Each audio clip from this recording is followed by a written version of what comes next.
السلام عليكم ورحمة الله وبركاته. إن الحمد لله نحمده ونستعينه ونستغفره ونعوذ بالله من شرور أنفسنا ومن سيئات أعمالنا. من يهده الله فلا مضل له ومن يضلل فلا هادي له. وأشهد أن لا إله إلا الله وحده لا شريك له وأشهد أن محمدا عبده ورسوله صلى الله تعالى عليه وعلى آله وصحبه وسلم تسليما كثيرا.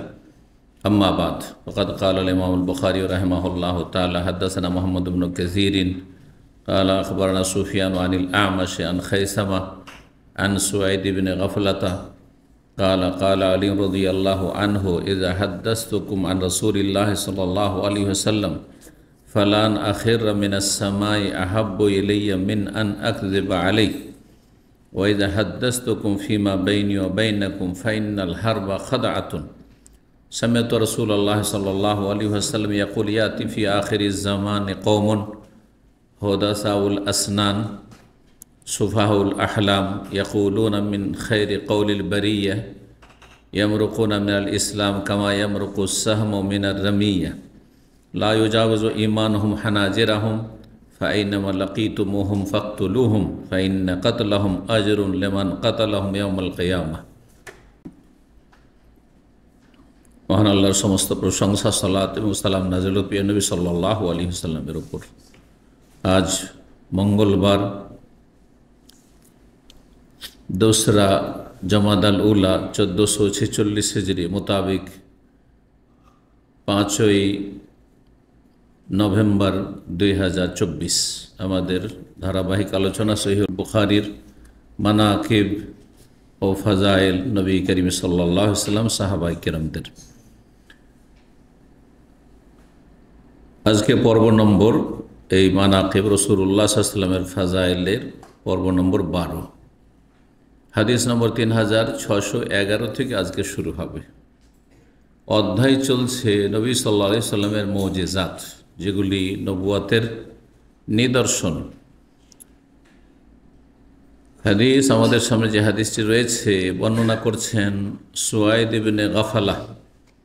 তিনি বলছেন কালা আলী রাদিয়াল্লাহু আনহু, আলী রাদিয়াল্লাহু তাআলা আনহু চতুর্থ খলিফা, তিনি বর্ণনা করছেন যে ইযা হাদাসতুকুম আন রাসূলিল্লাহ সাল্লাল্লাহু আলাইহি ওয়াসাল্লাম, যখন তোমাদেরকে কোনো হাদিস বর্ণনা করব রাসূলুল্লাহ সাল্লাল্লাহু আলাইহি ওয়াসাল্লাম থেকে, যে রাসূলুল্লাহ সাল্লাল্লাহু বলেছেন অথবা করেছেন এই কাজটি, তখন আমি খুব সতর্ক সাবধান, যাতে করে ইচ্ছাকৃত বা অনিচ্ছাকৃত কোনো রকমের কোনো মিথ্যার সংযোজন না হয়ে যায়, ভুল না হয়ে যায়। বলছেন যখন রাসূলুল্লাহ সাল্লাল্লাহু আলাইহি ওয়াসাল্লামের পক্ষ থেকে আমি কোনো হাদিস বর্ণনা করব তোমাদেরকে, ফালান আখিরা মিনাস সামাই, আকাশ থেকে যদি আমি আছাড় খেয়ে পড়ি, এটি আহাব্ব ইলে আমার কাছে বেশি প্রিয়, সেটা মেনে নিতে পারি, মিন আন আকযিবা আলাইহি রাসূলুল্লাহ সাল্লাল্লাহু আলাইহি ওয়াসাল্লাম সম্পর্কে মিথ্যা বলার চাইতে। অর্থাৎ রাসূলুল্লাহ সাল্লাল্লাহু আলাইহি ওয়াসাল্লাম সম্পর্কে একটা মিথ্যা কথা বলে দিলাম, ওর চাইতে ভালো হচ্ছে আকাশ থেকে আছাড় খেয়ে পড়ে ধ্বংস হয়ে যাওয়া। এত সহজ নয়। কেন? এই জন্য যে রাসূলুল্লাহ সাল্লাল্লাহু আলাইহি ওয়াসাল্লাম সম্পর্কে কোনো কথা বলা মানে সেটা শরীয়ত হয়ে গেল, সেটা ইসলাম হয়ে গেল। নবী সাল্লাল্লাহু আলাইহি ওয়াসাল্লাম এরকম বলেছেন, নবী সাল্লাল্লাহু আলাইহি ওয়াসাল্লাম এরকম করেছেন। যদি মিথ্যাও বলেন, যাদেরকে বলছেন তারা যদি টের না পায় যে কথাটি মিথ্যা, তাহলে সেটাকে ধর্মকর্ম হিসেবে পালন করা শুরু করবে। করছে না? করছে না? বেদাতগুলি কিসের ভিত্তিতে? জাল জয়ীফ হাদিসের ভিত্তিতে। জাল জয়ীফের হাদিস, ভ্রান্ত শিরকি আকিদা, বেদাতি আকিদা কিসের ভিত্তিতে? নবীর নূরের পয়দা কিসের ভিত্তিতে? জাল হাদিস। ওয়ালামা খালাকাল্লাহু নূরি, সর্বপ্রথম আমার নূর আল্লাহ সৃষ্টি করেছে। জাল কথা, কোনো হাদিসের কিতাবে নাই। মিলাদের কিতাব ছাড়াও বেদাতিদের যে সব কিতাবের কোনো সনদ নেই, সূত্র নাই, সহিহ জয়ীফের কোনো তাদের বিবেক নেই, বিচার নেই, কিচ্ছু নেই। তার মূর্খ বেদাতি সব, তাদের লিখনি সেগুলো। তো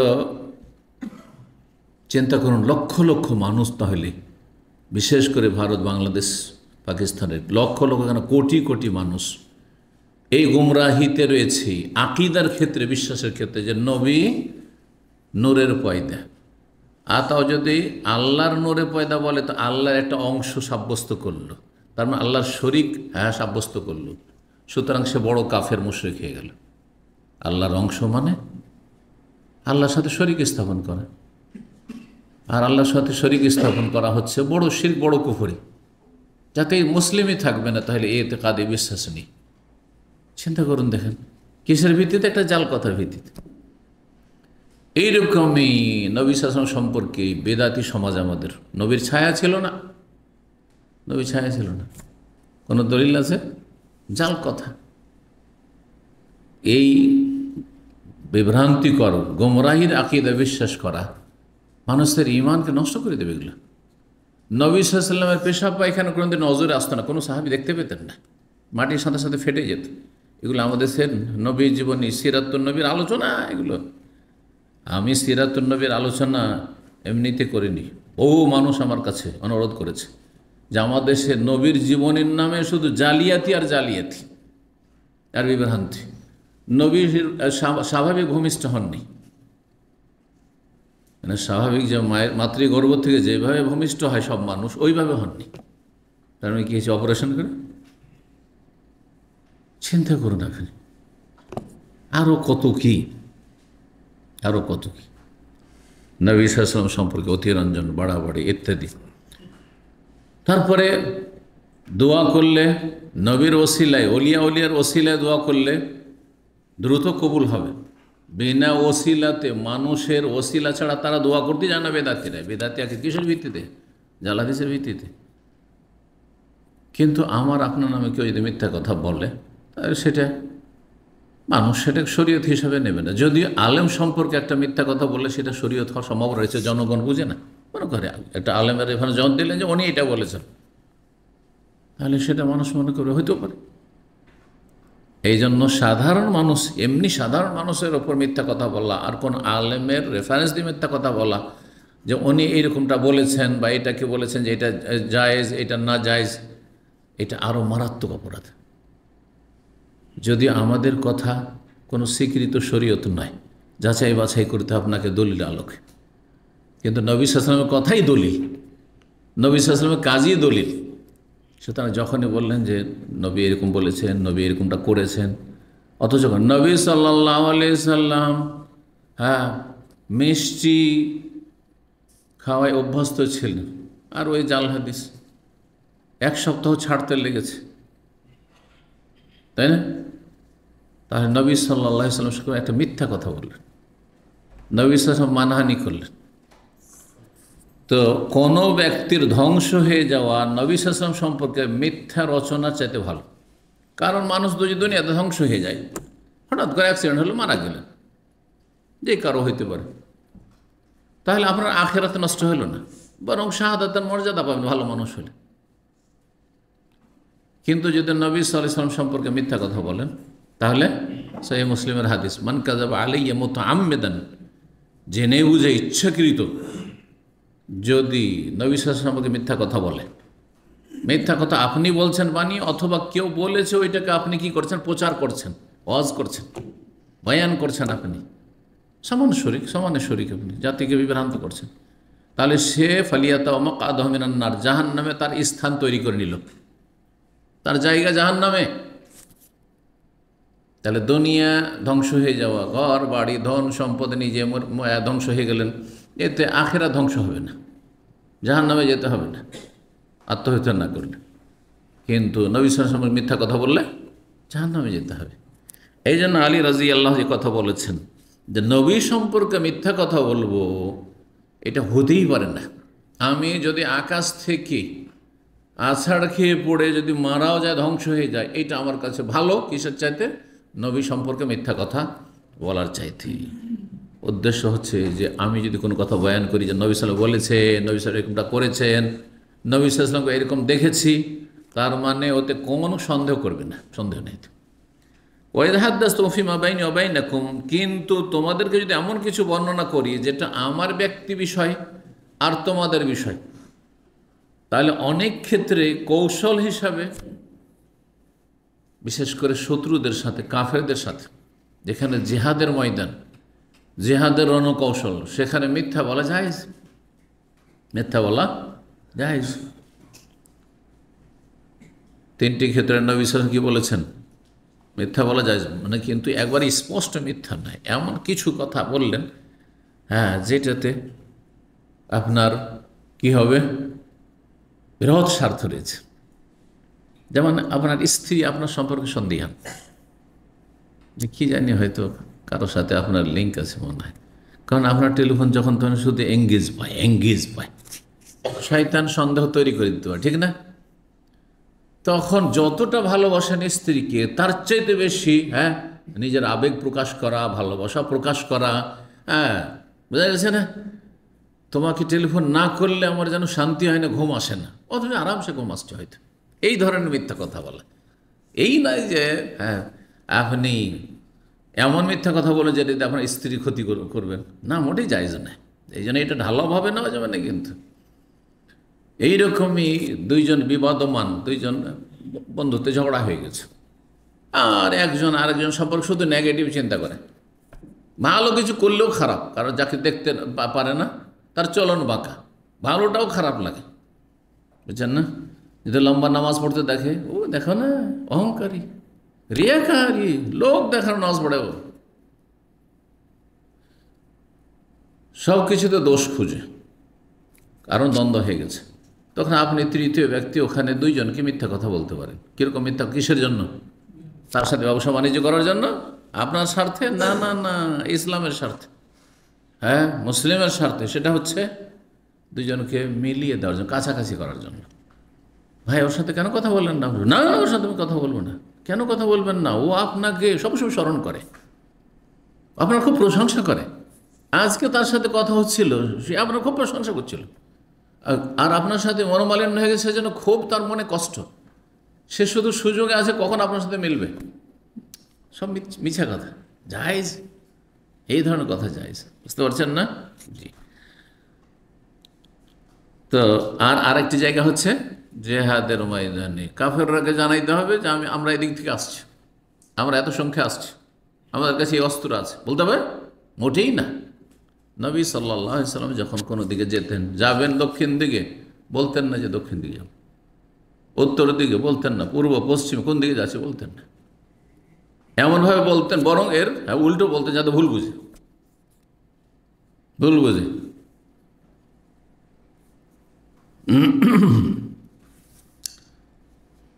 তো বলছেন ওই কথাই যে যখন আমার মাঝে আর তোমাদের মাঝে কোনো কথা হবে, তখন জানিও যে ফাইনাল হারবা, যুদ্ধ হচ্ছে ছল চাতুরির নাম। যুদ্ধে যে যত বেশি ছল চাতুরি করতে পারে, চালাকি করতে পারে, দুশ্মন থেকে আত্মরক্ষা, আপনার দুশ্মন আছে, পাড়া প্রতিবেশী দুশ্মন আছে, দুশ্মন থেকে বাঁচার জন্য মিথ্যা কথা বলা যাবে না। আপনার বাড়ির যখন তখন খোঁজ নিতে পারে, বাচ্চাদের কাছে হ্যাঁ খোঁজ নিতে পারে, অনেক সব কচি কাছে বাচ্চাদের কাছে খোঁজ নেই যে তোমার বাবা কখন থাকে। শয়তান প্রকৃতির লোক এরকম করে, হ্যাঁ অসৎ উদ্দেশ্য, সে আপনার স্ত্রী খারাপ করতে চায়, কখন থাকে কখন থাকে না, কখন কোথায় গেছে, না মিথ্যা কথা বলবে ওই ক্ষেত্রে, যা আছে বাড়িতে আছে। এখন যদি বলে যে না বাজারে গেছে, হাটে গেছে, তো হাট থেকে কোন আসার টাইম কোনটা, সেই সময় ওত পেতে কোথাও বসে থাকতে পারে, মেরে দিতে পারে। আল্লাহর খুদা, এমনকি মুসলিম যারা শত্রু, ভালো মানুষের শত্রু, তাদেরকে মিথ্যা কথা বলা যায়, কিন্তু কাউকে ক্ষতিগ্রস্ত করার জন্য মিথ্যা কথা বলতে পারবেন না। জি। তো তারপরে বলছেন রাসূলুল্লাহ সাল্লাল্লাহু আলাইহি ওয়াসাল্লাম থেকে আমি শুনেছি, তিনি বলেন ইয়াতি ফি আখিরিজ জামানে কওমুন, শেষ জামানায়, শেষ যুগে এমন এক জাতির আবির্ভাব ঘটবে, এমন এক জাতি আসবে। ইয়াতি মানে আসবে, আগমন ঘটবে মানে তারা পৃথিবীতে আসবে, জন্মিবে। তারা কেমন হবে? হোদাসাউল আসনান, অল্প বয়সী হবে। হোদাসা হাদিসের বহুবচন, হাদিস মানে নতুন, আর আসনান সিন্নের বহুবচন, সিন মানে বয়স, সিন মানে হচ্ছে অমর, এজ। আর সোফাহুল আহলা, সোফা সাফিহের বহুবচন, সাফি মানে বোকা, সায়াকুলুস সুফাহু মিনান নাস, নির্বোধ, হ্যাঁ, কম বুদ্ধির মানুষ। আল আহলাম হুলমের বহুবচন, মানে জ্ঞান। তার মানে সোফাউল আহলাম মানে জ্ঞানের দিক থেকে যারা কি নির্বোধ, মানে স্বল্প বুদ্ধির মানুষ, অল্প বয়সী স্বল্প বুদ্ধি। সহজ ভাষায় এমন লোকের আবির্ভাব ঘটবে যারা কি হবে, অল্প বয়সী হবে, যুবক পোলাপান, আর তারা কি হবে, স্বল্প বুদ্ধি, বুদ্ধি কম, এলমের চাইতে বুদ্ধির চাইতে আবেগ বেশি। যুবক যতগুলি জঙ্গি পয়দা হচ্ছে মুসলিম সমাজে, সেগুলি সব এই ক্যাটাগরি, তাদের সম্পর্কে হাদিস। আপনি কখনো খুঁজে পাবেন না 40-50 বছরের মানুষ আর বিজ্ঞ মানুষ, ভালো আলেম, আর সে জঙ্গিবাদের সাথে জড়িত, খুঁজে পাবেন না। কারণ তার কাছে এলম আছে, এল মোতাবেক তার সিদ্ধান্ত। আমি আছি কোথায় ওজন করছে সে। এই পরিস্থিতিটা কি এমন যে এই সময় আমরা এই পদক্ষেপ নিতে পারবো? তাদের কাছে এগুলো জ্ঞান আছে। আমি যদি এই কথাটি বলি অথবা এইরকম পদক্ষেপ করি, হ্যাঁ, যুদ্ধের শত্রুদের বিরুদ্ধে, তাহলে জাতির উম্মতের লাভ হবে না লস হবে? না উম্মতের সর্বনাশ করে ছাড়বো? যেটুকু ভালো মানুষ আছে ওইটিকে সাফ করে দেবো, কাফেরদের সুযোগ করে দেবো মুসলিম দেশগুলো আক্রমণ করার। এই মূর্খ নির্বোধ অল্প বয়সীগুলো এগুলি করে ফেসবুকে। এদেরকে বলা হচ্ছে আজকাল, হ্যাঁ, কিবোর্ড জেহাদি। কি বলছে? হ্যাঁ, শুধু এরা ফেসবুকে জেহাদ এদের। জি, যাও, এত ফেসবুকে জেহাদ কেন করছো? চলে যাও, যাও ইসরায়েলে চলে যাও আর কাফেরদের বিরুদ্ধে লড়ো। জি, তার তো ক্ষমতা হয়নি, শুধু অন্যের উপর দোষ চাপিয়ে দাও। বাধা কে দিচ্ছে? তুমি সেটাকে জেহাদ মনে করছো, চলে যাও। আর যদি আমরা দেখি যে জেহাদের আমাদের কাছে শর্ত নাই, তো আমাদের উপর ফরজ নেই, তোমার উপর ফরজ হয়েছে। তুমি যখন মনে করছো জেহাদ ফরজ হয়ে গেছে, তো ফরজ হয়ে তোমার বসে থাকার কোনো অধিকারই নেই। ফরজটা করে বসে থাকবেন? আরে ভাই, আপনি যদি মনে করেন যে আমি সুস্থ আর রমজান মাস চলছে, তো আপনার রোজা ফরজ, তা আপনার জন্য বিনা রোজা থাকা জায়েজ নাই। কিন্তু আমি যদি অনুভব করি যে ভাই আমি অসুস্থ বা আমি মুসাফির, আমার জন্য রোজা ফরজ নেই, তাহলে আমার রোজা ফরজ নেই। উদাহরণ বুঝতে পারছেন? সুতরাং যেসব এই ফাসাদিগুলো বলবে জেহাদ ফরজ, জেহাদ ফরজ, ওদের তো বাধা নেই, বরং ওর উপর ফরজে আছে। প্রথম তার উপরে ফরজ, তারপরে তার ফরজের ফতুয়া যারা মানবে তাদের উপর ফরজ। বুঝতে পেরেছেন? তো সাধারণত জঙ্গি সব যুবক, অল্প বয়সী, এই যে নবী সাল্লাল্লাহু ভবিষ্যৎবাণী অবশ্যই তার বাস্তবায়ন হবে আর হয়েছে প্রত্যেকটা যুগে। এরা অল্প বয়সী হয়, আর তারপরে এরা সোফাহা, বেকুফ টাইপের হয়, আহাম্মক টাইপের। এদের জ্ঞান বুদ্ধি কম, দূরদর্শিতা কম, এলেম কম, আবেগ বেশি। ইয়াকুলুনা মিন খায়রি কওলিল বারিয়া, কিন্তু তারা বলবে সৃষ্টি জগতের মধ্যে সবচেয়ে ভালো কথা। তাদের কথাগুলি খুবই চমৎকার। যেই কথা বড় বড় আলেমের দিনরা বলতে পারে না, সেটা হচ্ছে জান কোরবানি করে দেওয়া, ধন সম্পদ কোরবানি করে দেওয়া, হ্যাঁ জি, শাহাদাতের আশা আকাঙ্ক্ষা, শহীদ হবো ইত্যাদি। খুবই মিষ্টি মিষ্টি কথা, খুব সুন্দর সুন্দর কথা বলবে, আকর্ষণীয় কথা বলবে। হ্যাঁ, ইসলামকে শক্তিশালী দেখতে চায়, ইসলামী শাসন দেখতে চায়, খুবই সুন্দর কথা। কথাগুলি খুব সুন্দর বলে, কথা কোনো খারাপ বলবে না। জি, কিন্তু তারপরে ইয়ামরুকুনা মিনাল ইসলাম, তার ইসলাম থেকে বেরিয়ে যাবে, ইসলামে থাকবে না তারা, আহলে সুন্নাত ওয়াল জামাতের আদর্শে থাকবে না তারা, তারা নিকৃষ্ট বেদাতি। খাওয়ারেজ যারা জঙ্গি, তারা বড় কাফের না ছোট কাফের, ইখতলাফ রয়েছে। একদল বলছেন যে ইয়ামরুকুনা মিনাল ইসলাম থেকে বেরিয়ে যাবে, মানে কাফের তারা। কিন্তু সঠিক মত যে তারা অন্যকে কাফের যদি না মনে করে, যারা তাদের এই ফাসাদে সাথ দেয় না, তাদেরকে যদি কাফের না মনে করে, তো কাফের বলা যাবে না, নিকৃষ্ট বেদাতি।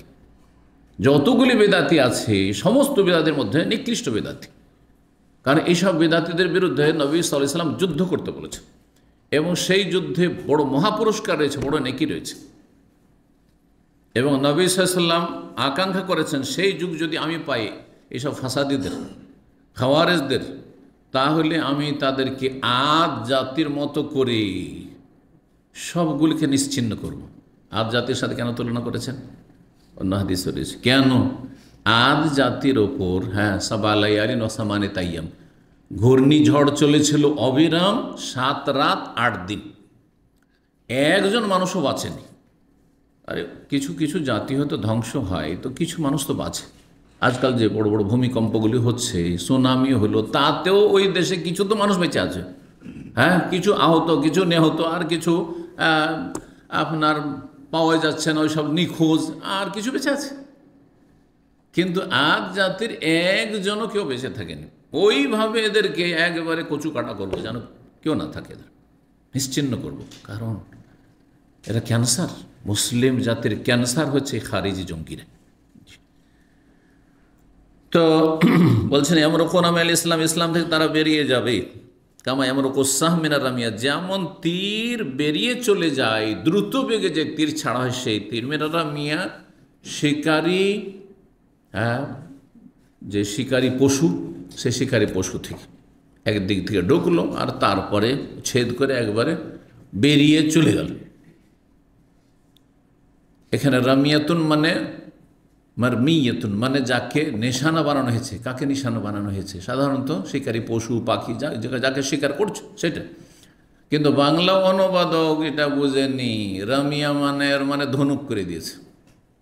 বাংলা অনুবাদক তার এলমের স্বল্পতার কারণে আর আরবি ভাষ্যগুলি না পড়ার কারণে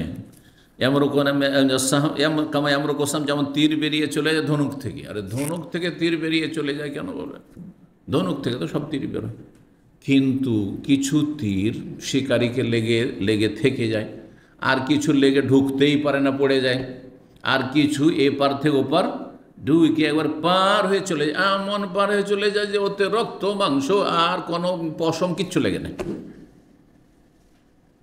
বুঝাই জানে যে এই তীরটা এই হরিণের পেটে ঢুকেছে, অথবা খরগোশের পেটে ঢুকেছে, শরীরে ঢুকেছে, আর তারপরে বেরিয়ে চলে গেছে।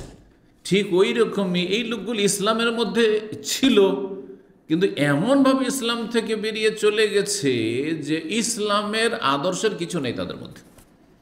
এই জন্য তাদের সবচেয়ে বড় শত্রু, জঙ্গিদের, খারেজিদের সবচেয়ে বড় শত্রু, এবং মুসলিম জাতির মধ্যে সবচেয়ে বড় মোনাফিক তাদের কাছে হচ্ছে আলেম সমাজ।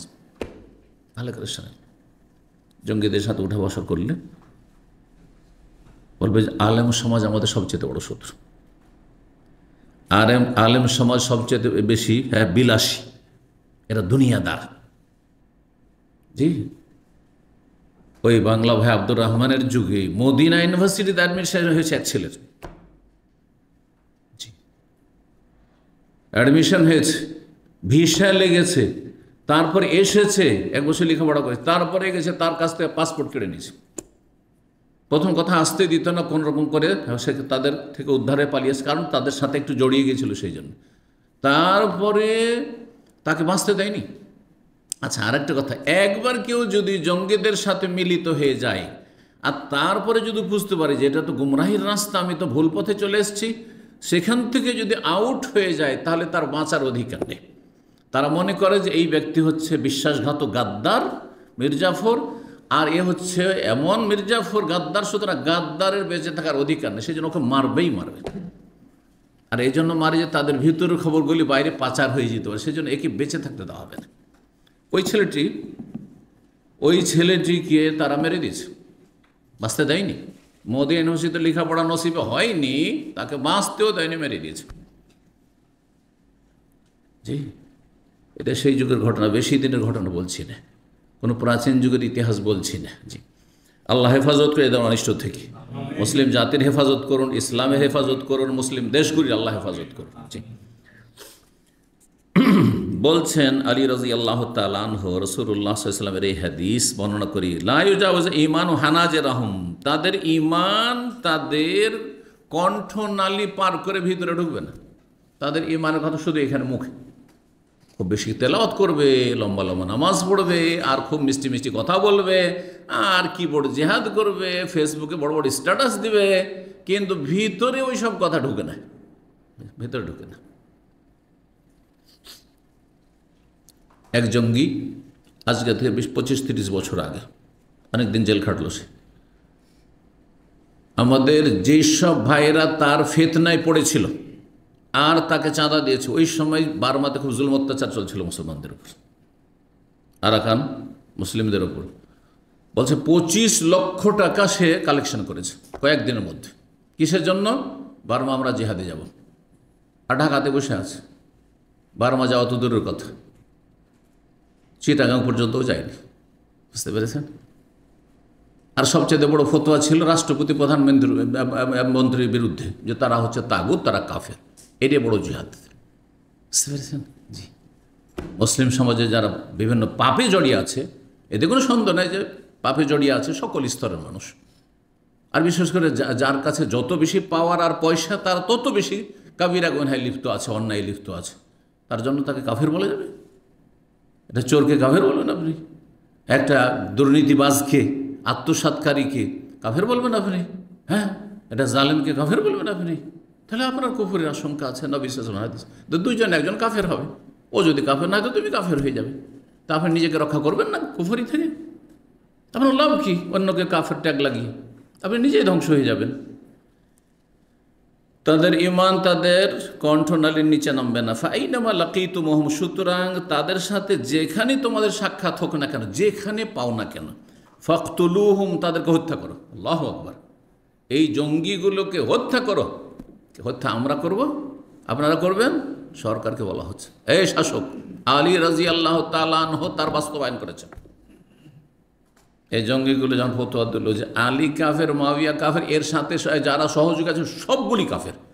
আরে সেই যুগের মুসলিমদের সাহাবায়ে কেরাম, তাবেঈন সব আর তাকফির করে দিল, সবাই কাফের। শুধু মুসলিমকে এই জঙ্গিগুলো, খারেজিগুলো কিছু হাতে গোনা, তাদের বিরুদ্ধে আলী রাদিয়াল্লাহু তাআলা লড়াই করলেন। আর তারপরে তাদেরকে দমন করলেন। তাদের মধ্যে অনেকে তওবা করে ফিরে এসেছিল, আর তাদের যারা ফিরে আসেনি তারা জাহান্নামে পৌঁছেছে। জি, নিকৃষ্ট তারা। কেউ আবু আহলিন নার, জাহান্নামীদের কুকুর বা জাহান্নামের কুকুর হাদিসে বলা হয়েছে। জি, তো এরকম করে বলা হয়েছে। তাদেরকে হত্যা করবে যেখানে পাও না কেন। ফাইন্না কাতলাহুম আজরুন, কারণ তাদেরকে হত্যা করা হচ্ছে বড়ই নেকির কাজ। লেমান কাতালাম, ওই সব লোকদের জন্য যারা তাদেরকে হত্যা করবে, তাদের বিরুদ্ধে যারা লড়াই করবে। এইখানে ভবিষ্যৎবাণী করা হয়েছে আলী রাদিয়াল্লাহু তাআলা আনহু এবং তার সাথী সঙ্গী যারা এই জঙ্গিদের বিরুদ্ধে, খারিজদের বিরুদ্ধে লড়াই করেছেন, তাদের জন্য বড় নেকি পুরস্কার রয়েছে।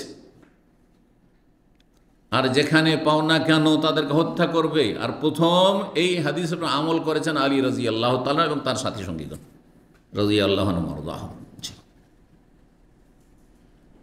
3612 নম্বর হাদিস বর্ণনা করেছেন খাব্বাব ইবনুল আরাত রাদিয়াল্লাহু তাআলা আনহু قال শাকাউনা রাসূলুল্লাহ সাল্লাল্লাহু আলাইহি ওয়াসাল্লাম, আমরা রাসূলুল্লাহ সাল্লাল্লাহু আলাইহি ওয়াসাল্লামের কাছে অভিযোগ করলাম একদিন। কিসের? মক্কায় কাফেরদের জুলুম অত্যাচার, যে আর জুলুম বরদাস্ত করতে পারছি না।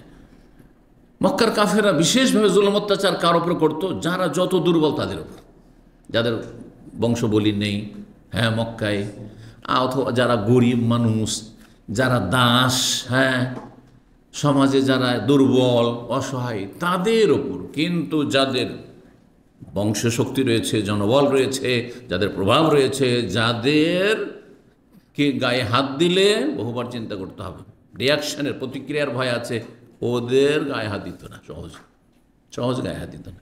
তাদের মানসিক টর্চার করতো, মানসিক অত্যাচার করতো। নবী করিম সাল্লাল্লাহু আলাইহি ওয়াসাল্লামের গায়ে হাত দেয়নি অতদিন পর্যন্ত যতদিন আবু তালেব বেঁচে ছিল, কেন একটা ভয় ছিল। এবং আবু তালেব মান্যবর ছিলেন তাদের কাছে, যদিও কুফরের অবস্থায়। আর আবু তালেব কখনো এটা মেনে নেবে না যে আমার ভাতিজা আমি বেঁচে থাকতে মার খাবে, যদিও তার আমি ধর্ম আমি মানি না, কিন্তু তাকে আমি অসহায় ছেড়ে দেবো না। যার ফলে একটা ভয় ছিল, প্রতিক্রিয়ার ভয়। এই জন্য চোরের ঘরে চুরি হয় না, ডাকাতের ঘরে ডাকাইতে হয় না, ঠিক না? আর মোল্লার ঘরে মিলাদ হয় না, বেদাতি মোল্লার ঘরে মিলাদ হয় না, ভোজবাজ হয় না। মোল্লাদের বাপ মা মরলে ওরা ভোজবাজ করে না, শুধু আপনাদের টাকাগুলি ধসায়, যত টানতে পারো এদের পকেট থেকে। সতর্ক, সাবধান। তো আমরা অভিযোগ করলাম যে আর বরদাস্ত করতে পারছি না। খাব্বাব বিন আরাত গরিব মানুষ ছিলেন এবং তিনি কর্মকারের কাজ করতেন। কর্মকার বুঝেন? কামার, সহজ ভাষায়। জি। ওয়া মুতাওয়াসসিদুন বুরদাতান ফি যিল্লিল কাবা, সেই সময় রাসূলুল্লাহ সাল্লাল্লাহু আলাইহি ওয়াসাল্লাম তার একটি চাদরকে বালিশ বানিয়ে কাবার ছায়ায়, কাবা ঘরের ছায়ায় শুয়েছিলেন। বালিশ বানিয়ে মানে বালিশ তো নেই, শুইতে হবে তো মাথার একটু উঁচা করতে হবে, তো যে চাদরটি মাথার তলায় দিয়ে। জি, ওয়েসাদাতুন মানে হচ্ছে বালিশ, আর মুতাওয়াসসিদ মানে বালিশ বানিয়ে, তাওয়াসসাদা। জি, কুলনা লাহু, তখন বললাম আমরা, খাব্বাব বলছেন নবী সাল্লাল্লাহু আলাইহি ওয়াসাল্লাম, আলা তাস্তানসিরু লানা, আমাদের জন্য কি আল্লাহর কাছে সাহায্য চাইবেন না? আর কত বরদাস্ত করব, পারছি না, আর এই জুলুম আর সহ্য করতে পারছি না। আল্লাহ তাদুল্লাহ আলানা, আল্লাহর কাছে আমাদের জন্য কখন দোয়া করবেন? দোয়া করবেন না? নবী সাল্লাল্লাহু আলাইহি ওয়াসাল্লাম দোয়া করছেন, কিন্তু দোয়া করলে যে সাথে সাথে সব কিছু হবে এটা আবশ্যক না। কারণ আল্লাহ রাব্বুল আলামিনের সৃষ্টি জগতের নীতিমালা আছে, নীতিমালা আছে।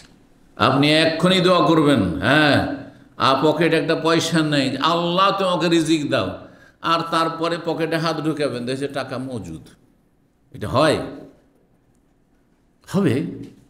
সেটা হয়তো এখান থেকে বেরিয়েছেন নিচে, আর হঠাৎ করে দেখা হয়ে গেল এক লোকের সাথে যে ভাই আমার কিছু কর্মচারী প্রয়োজন আছে, আমার কিছু লেবারের প্রয়োজন আছে কালকে, হ্যাঁ 100 রিয়াল 200 রিয়ালকে দেব, কবুল হয়ে গেছে। এইভাবে হয়, আমার লাইফে হয়েছে। রাস্তা দিয়ে হাঁটছি, সুবহানাল্লাহ, রাস্তা দিয়ে হাঁটছি, আমি কল্পনা করতে পারিনি। এক লোক শ্রীলঙ্কা, তার সাথে দেখা, শ্রীলঙ্কার, তার সাথে দেখা, সে বলছে যে শেখ, সে একজন আলেম, কিন্তু রিয়াজ আলিমাম ইউনিভার্সিটি থেকে লেখাপড়া করেছে। তো বলছে সে কিছু কাজ আছে, যদি আপনি একটু করে দিতে পারেন যে কোনো সময়, তাহলে একটা পারিশ্রমিক আছে। আমি বললাম ভাই আমাদের তো তখন অফিসে 9 ঘন্টা, প্রথম যুগের, সেই আপনার 2000 সালের কথা বলছে। তার বলছে 9 ঘন্টা, তারপরে আর কিসের এনার্জি থাকে কাজ করার, তারপর ছেলে মেয়ে আছে তাদেরকে মানুষ করতে হবে, দিয়ে সব পয়সার ধান্দাটা আমি জীবনেও করিনি, আর ছিল না। তা বলছেন এটা মনে হয় সম্ভব হবে না। বলছেন না না কিছুই না, মাঝে মধ্যে কিছু একটু শুধু, হ্যাঁ আপনি দেখে দেবেন, আপনার ভাষায় যখন আসবে বলবেন যে এটা ঠিক আছে না ভুল আছে। জি, বুঝতে পারছেন? তো আমি রাজি হয়ে গেলাম, আল্লাহ ওখান থেকে কিছু রিজিক আমাকে দিয়ে দিল। সুবহানাল্লাহ, রাস্তা দিয়ে হাঁটছি, আশ্চর্য হয়ে যাবেন আপনি। সেও কল্পনা করেনি, আমার কাছে প্রোগ্রাম করে আসেনি, আর আমিও তার সম্পর্কে এটা কল্পনা করতে পারি না, কাকে দিয়ে কার কখন যে উপকার হয়ে যায়। বুঝতে পারছেন? এর ঘটনা বহু আছে। তো দোয়া মানুষের কবুল হয়, যার দোয়া কবুল হয় সেই বুঝতে পারে যে রব আছেন। দোয়া কবুল হচ্ছে, এটা একটা অকাট্য দলিল যে আমার রব আছেন। বুঝতে পারছেন না? ইমানটাকে মজবুত করতে হবে এবং হালাল খেতে হবে, হ্যাঁ, আর আল্লাহকে ধরতে হবে, নাছোড় বান্দা হয়ে ধরতে হবে। নাছোড় বান্দা বুঝেন? আর না নিলে ছাড়বো না। যেমন ছোটোকালে আমরা মাকে ধরেছি, নানিকে ধরেছি, টাকা নিব, মাহফিলে যাব, তাই না নিলে ছাড়বো না, আঁচল ধরে ঝুলাঝুলি শুরু, তাই না? ও না দিয়ে উপায় নেই। জি, তো রব্বুল আলমিনের জন্য উত্তম দৃষ্টান্ত রয়েছে, আল্লাহকে মনোযোগী হয়ে ধরতে হবে। আল্লাহ আমাদের তৌফিক দান করেন। তো নবী সাল্লাল্লাহু আলাইহি সাল্লামের কাছে দরখাস্ত করলেন কে? খাব্বাব। কালা কানার রাজুল, তখন নবী সাল্লাল্লাহু সান্ত্বনা দিচ্ছেন, আরে তোমাদের কি জুলুম অত্যাচার হয়েছে, অকল্পনীয় জুলম হয়েছে বিগত যুগের মুসলিমদের ওপর, প্রাচীন যুগের মমিন মুসলিমদের ওপর, ইমানদারদের ওপর। ওই রকম জুলম অত্যাচার তো তোমাদের সাথে হয়নি, এখনো তো বেঁচে আছো তোমরা। বলছেন দুটি নজির বলছেন, কানার রাজুল ফিমান কাবলা, তোমাদের পূর্বে যেসব জাতি ছিল সেই যুগে মানুষ যখন ইসলাম গ্রহণ করতো, ইমান নিয়ে আসতো, আগের নবী রাসূলগণের উম্মতের লোকেরা, তখন কাফের শক্তি কি করতো? ইউফারুল্লাহ ফিল আরজে, একটা জমিনে গর্ত খনন করত, জি, মাটি খুঁড়ে পুঁতে দিত। সুবহানাল্লাহ, জীবিত মানুষকে পুঁতে দিয়েছে। ইউফারুল্লাহ ফিল আরজ, জমিনে পুঁতে দিত। ফায়ুজআলু ফিহি, আর তারপরে মাটিতে পুঁতে দিল, এতটুকু পুঁতে দিল বা এতটুকু পর্যন্ত পুঁতে দিয়েছে, এতটা পুঁতে দিয়েছে যে যেন উঠে পালাতে না পারে, কোমর পর্যন্ত হয়তো পুঁতে দিয়েছে, মাটিতে গাড়ি দিয়েছে। আর তারপর ফায়ুজাউ বিল মিনশার, আর তারপরে একটা করাত নিয়ে আসত। করাত বুঝেন তো? হ্যাঁ, আরি বুঝেন? হ্যাঁ, করাত আরিতে কি পার্থক্য? হ্যাঁ, আরি আরি ভাষাটা বুঝেন না? করাত যেটাকে বড় যেটা থাকে দুইজনের টানে কাঠ কাঠ ফাড়ে না, ওইটাকে আমরা কি বলি? করাত বলি। আর যেটা ছোট একাই করছেন হয়তো, এটাকে আমরা আরি বলি। জানি না এটা শুদ্ধ ভাষায় আছে কিনা আরি, কিন্তু করাত ভাষাটি হচ্ছে শুদ্ধ ভাষা, বুঝছেন না? আর কোনো ভাষা আছে আপনাদের আঞ্চলিক ভাষায়? দুটোই করাত। আচ্ছা, ঠিক। তো করাত নিয়ে আসা হতো, ফাইউদাওয়ালা রাস, তারপরে মাথায় রেখে দিত, পুঁতে দিয়েছে আর তারপর মাথায় রেখে দিত। আর তার ফায়ুসাক্য বিছনার টানে দুই টুকরো করে, দুই পা দুই দিকে হয়ে গেল, গোটা বডিটা দুই দিকে, পা দুটো আছে আলাদা আলাদা। আল্লাহু আকবার, মাথা থেকে পা পর্যন্ত দুই টুকরে করে দেওয়া হয়তো। এইভাবে জুলুম অত্যাচার করা হয়েছে। অপরাধ কি? ওমা নাকামু মিনহুম ইল্লা আইয়ুমিনু বিল্লাহিল আজিজিল হামিদ। সূরা বুরুজে আল্লাহ বলছেন, সূরা বুরুজের যে ঘটনা শানে নজুলে আছে, হ্যাঁ, যে ঈসা আলাইহিস সালামের জামানার পরে এমন কিছু লোকেরা ইসলাম গ্রহণ করেছিল, তাদের জন্য গর্ত খনন করে আগুন জ্বালিয়ে তাদেরকে কী করে করা হয়েছিল? আসহাবুল উখদুদ, কতিল আসহাবুল উখদুদ, তারা তাতে জ্বালিয়ে দিয়েছিল। অপরাধ কি? আল্লাহ বলছে ওমা নাকামেন, তাদের কোনো ক্ষতি করেনি। আরে তাদের ক্ষতি করেনি, তাদের টাকা পয়সার ক্ষতি করেনি, বাড়ি ঘরের ক্ষতি করেনি, পরিবারের ক্ষতি করেনি, কোনো দোষ করেনি, সব ভালো মানুষরা। অপরাধ কি ছিল? ইল্লা আইয়ুমিনু বিল্লাহিল আজিজিল হামিদ, এক আল্লাহর প্রতি ঈমান নিয়ে আসা, ইসলাম কবুল করে সবচেয়ে বড় অপরাধ। আজকে মুসলিম জাতির যে নিধন হচ্ছে কাফেরদের হাতে, অপরাধ কি? জুলমের শিকার মুসলিমরা, অপরাধ হচ্ছে মুসলিম হওয়া। মুসলিম কেন? তুমি অপরাধী। এটি হচ্ছে যুগে যুগে বাতিল শক্তি, কুফরি শক্তির বদ আচরণ, অবিচার, জুলম অত্যাচার। অথচ তারা মানবতা মানবতা আর কথা বেশি শুধু মুখে বলে, কাজে কর্মে নেই। এই মুসলিমের ক্ষেত্রে নেই। কিন্তু আল্লাহ রাব্বুল আলামিনের শাস্তি অপেক্ষা করছে তাদের জন্য। দুনিয়াতে শাস্তি অপেক্ষা করছে যদি আমরা দাঁড়াইতে পারি। আর যদি আমরা অসহায় এরকমই থেকে যাই, তাহলে পরকালে শাস্তি তাদের জন্য রয়েছে। দুনিয়াতে দাঁড়াইতে পারলে যারা আজকের জালেম, তারা একসময় দাস দাসীতে পরিণত হবে। হয়েছে না হয়নি? হয়নি? হয়েছে। যারা জুলুম অত্যাচার করেছে সাহাবায়ে কেরামদের ওপর, তারা তাদের সন্তানরা যখন জিহাদ শুরু হইল মদিনা আসার পরে, আর বন্দী হইল, তখন কি হলো? হ্যাঁ, দাস দাসীতে পরিণত হইল। জি, এই জন্য একটি কথা আমি মাঝে মাঝে বলি, আজকের জালেম কালকে জুলমের শিকার হবে। কারণ জুলুম করবেন, আজকে আপনি জুলুম করবেন, অন্যের উপরে জুলুম অত্যাচার করবেন, কালকে আপনি অত্যাচারিত হবেন। এই জন্য আপনার জন্য সৌভাগ্য হচ্ছে যে আপনি অবিচার করে, অন্যায় করিয়েন, ভালো মানুষ হয়ে থাকেন। কেউ আপনার সাথে কাউকে কোনো জালেমকে আল্লাহ চাপিয়ে দেবেন না আপনার উপর। ভালো মানুষ হওয়ার চেষ্টা করেন, আল্লাহ তৌফিক দান করেন। আমার দ্বারা যেন কারো ক্ষেত্রে অন্যায় অবিচার না হয়। আর রবের কাছে চাইবে আল্লাহ আমার উপর কেউ যেন জুলুম না করতে পারে। রব্বানা লা তাজআলনা ফিতনাতাল লিয-যালিমিন ওয়া নাজ্জিনা বিরাহমাতিকা মিনাল কওমিল কাফিরিন। কোরআনে কারীম আয়াত।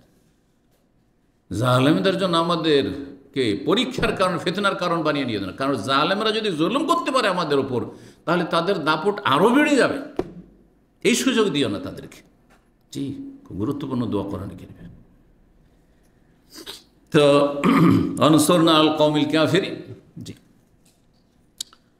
বলছেন যে দুই টুকরো করা, ফায়ুসাক্কু বিইসনাতাইন ওয়া মা ইয়াসুদ্দুহু যালিকা আন দীনিহি, তারপরেও তার দিন থেকে যাকে দুই টুকরো করে দ্বিখণ্ডিত করা হলো, মাথা থেকে পা পর্যন্ত একবারে, তার গোটা বডিকেই, এই অত্যাচারও তাকে তার দিন থেকে, মানে আল্লাহর মনোনীত দিন ইসলাম থেকে সরাতে পারেনি, ছাড়েনি।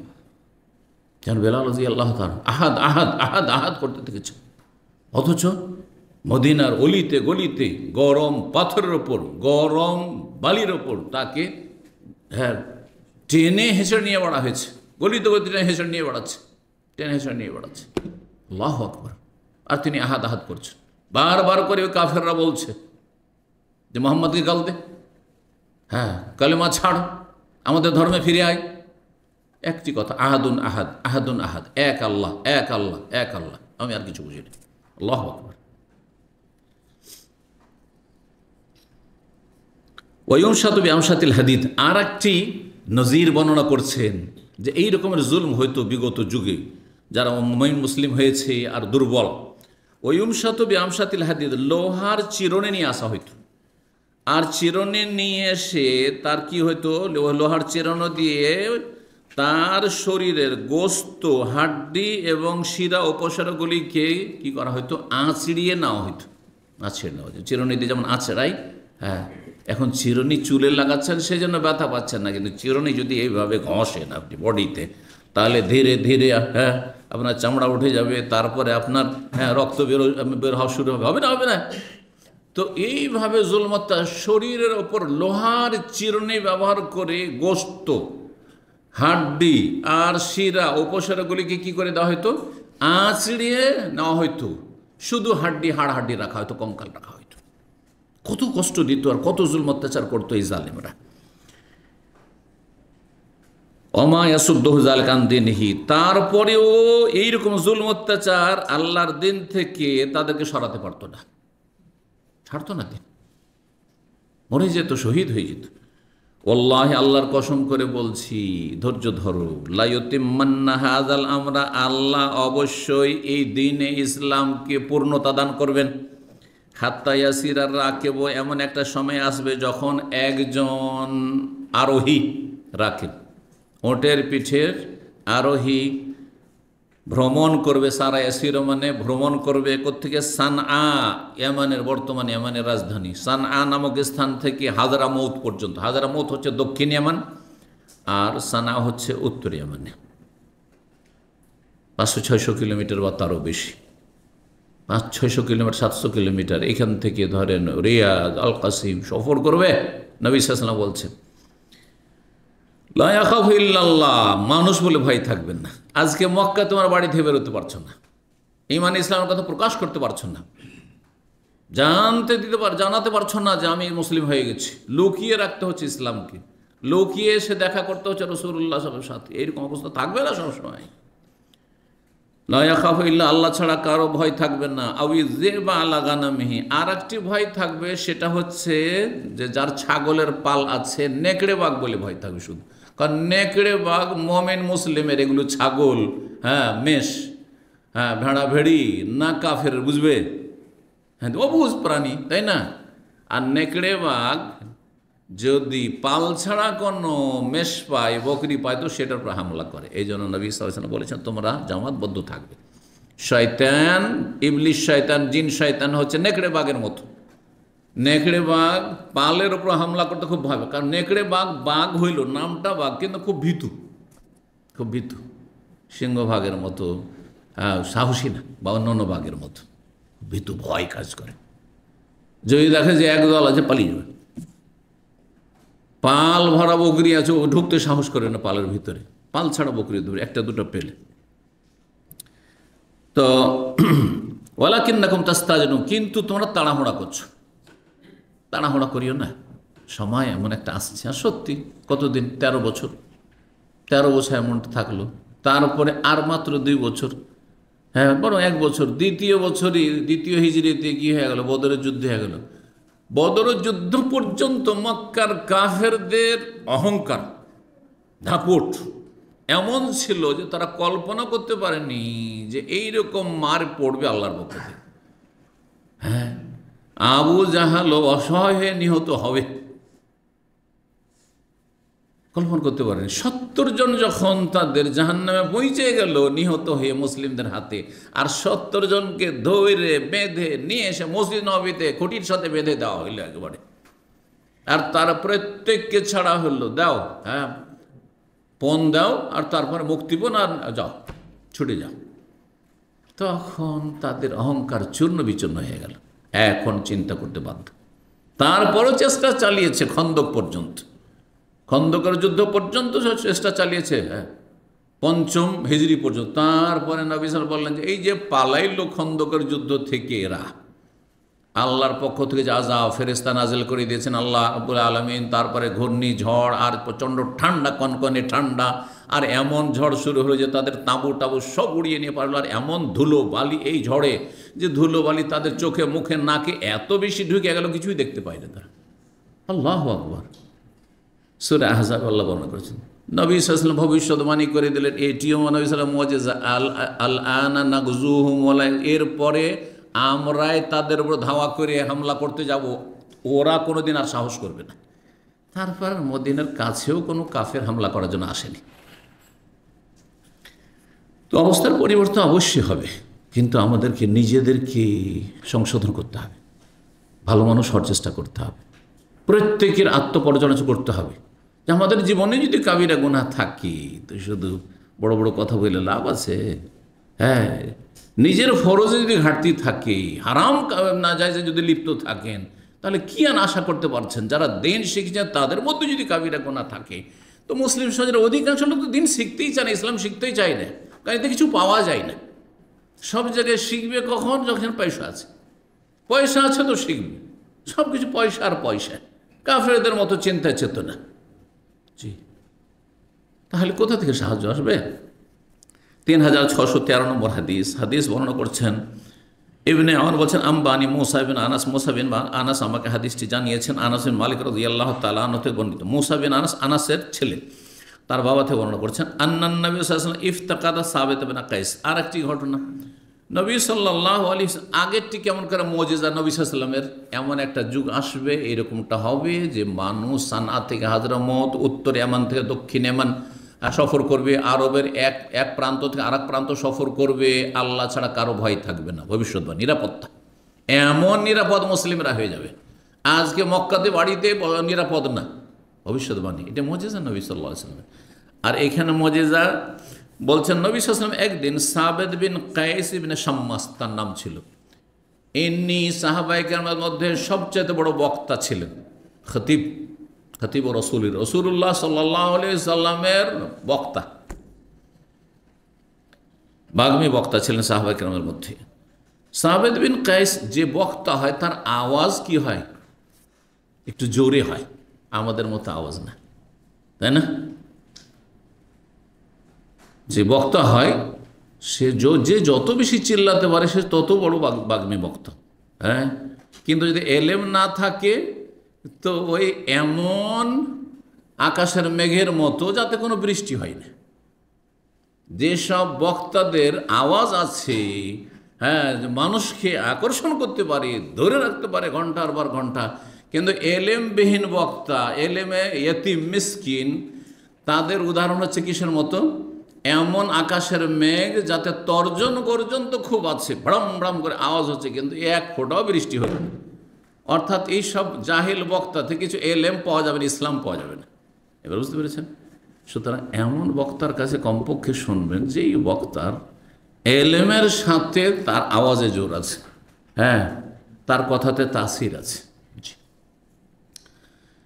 তো সাবেদ বিন কায়েসের আওয়াজ খুব উঁচু ছিল। কিছু মানুষের আওয়াজ প্রাকৃতিক উঁচু থাকে, আস্তে কথা বলতে পারে না, আস্তে কথা হবেই না। আর এইরকম লোক যদি আমার অফিসে চলে আসে তো আমি বিপদে পড়েছি। একদিন আমি দুবাইয়ের 5 স্টার হোটেলে আছি, আর 2-3 জন ব্যবসায়ী আমাদের বাংলা ভাষায় দেখা করতে এসছে, কিন্তু তাদের কাছে আল্লাহ অনেক পয়সা দিয়েছে, শিক্ষা তেমন নেই।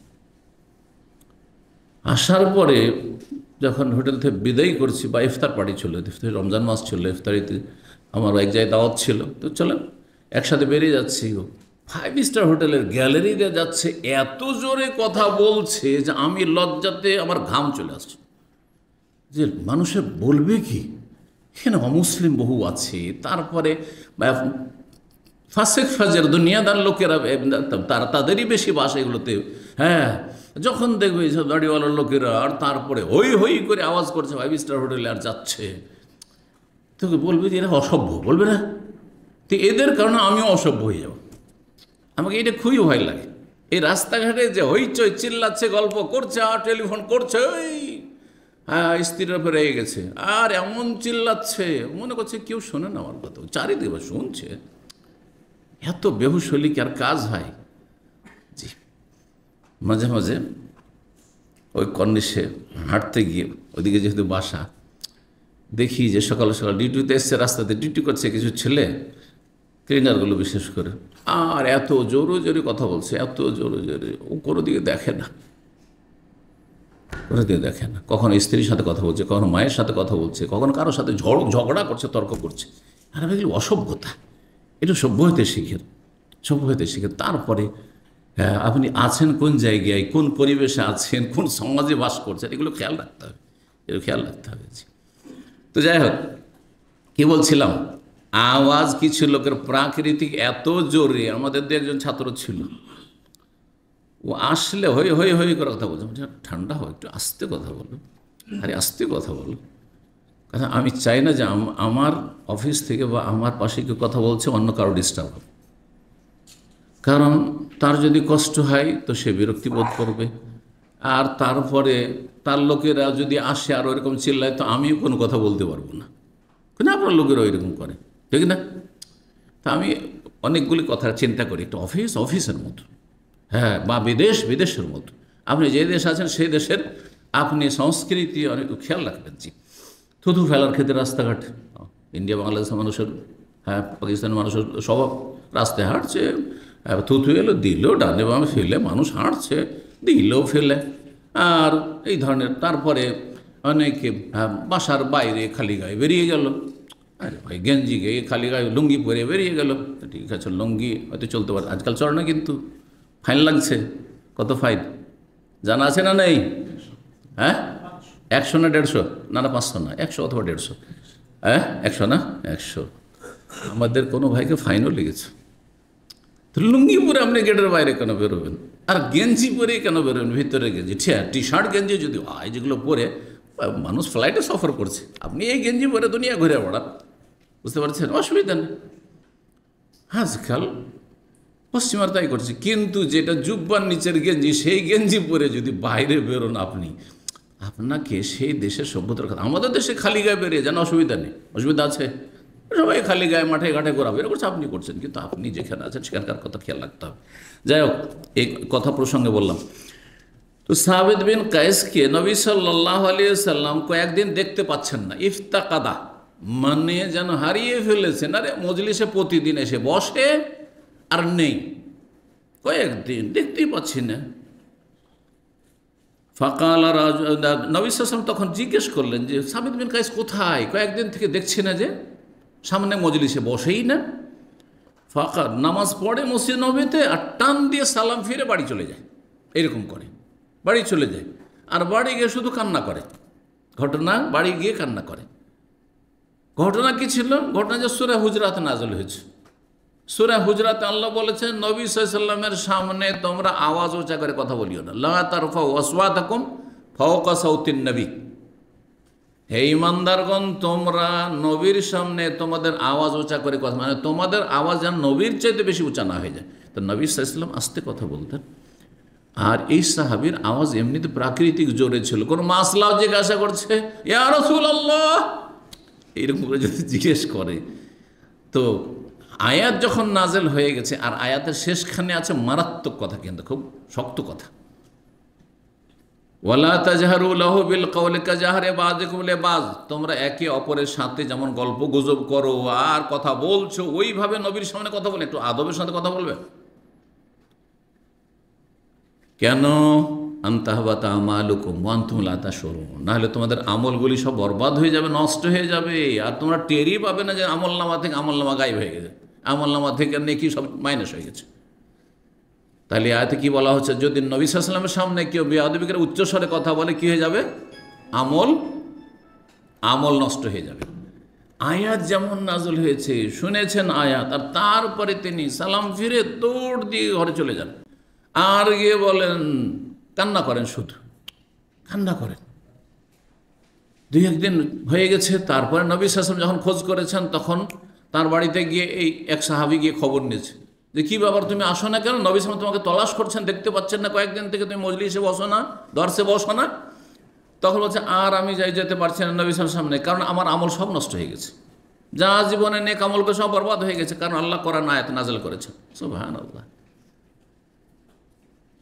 ওই সাহাবী এসে নবী সাল্লাল্লাহু আলাইহি ওয়াসাল্লামের কাছে আসলো, আসার ইয়া রাসূলুল্লাহ, ও তো কান্না করছে বাড়িতে, আর বলছে আমার আমল সব বরবাদ হয়ে গেছে, আমি তো জাহান্নামী হয়ে গেলাম, আমি তো আর জান্নাত পাবো না, সব আমল নষ্ট। মানে কি?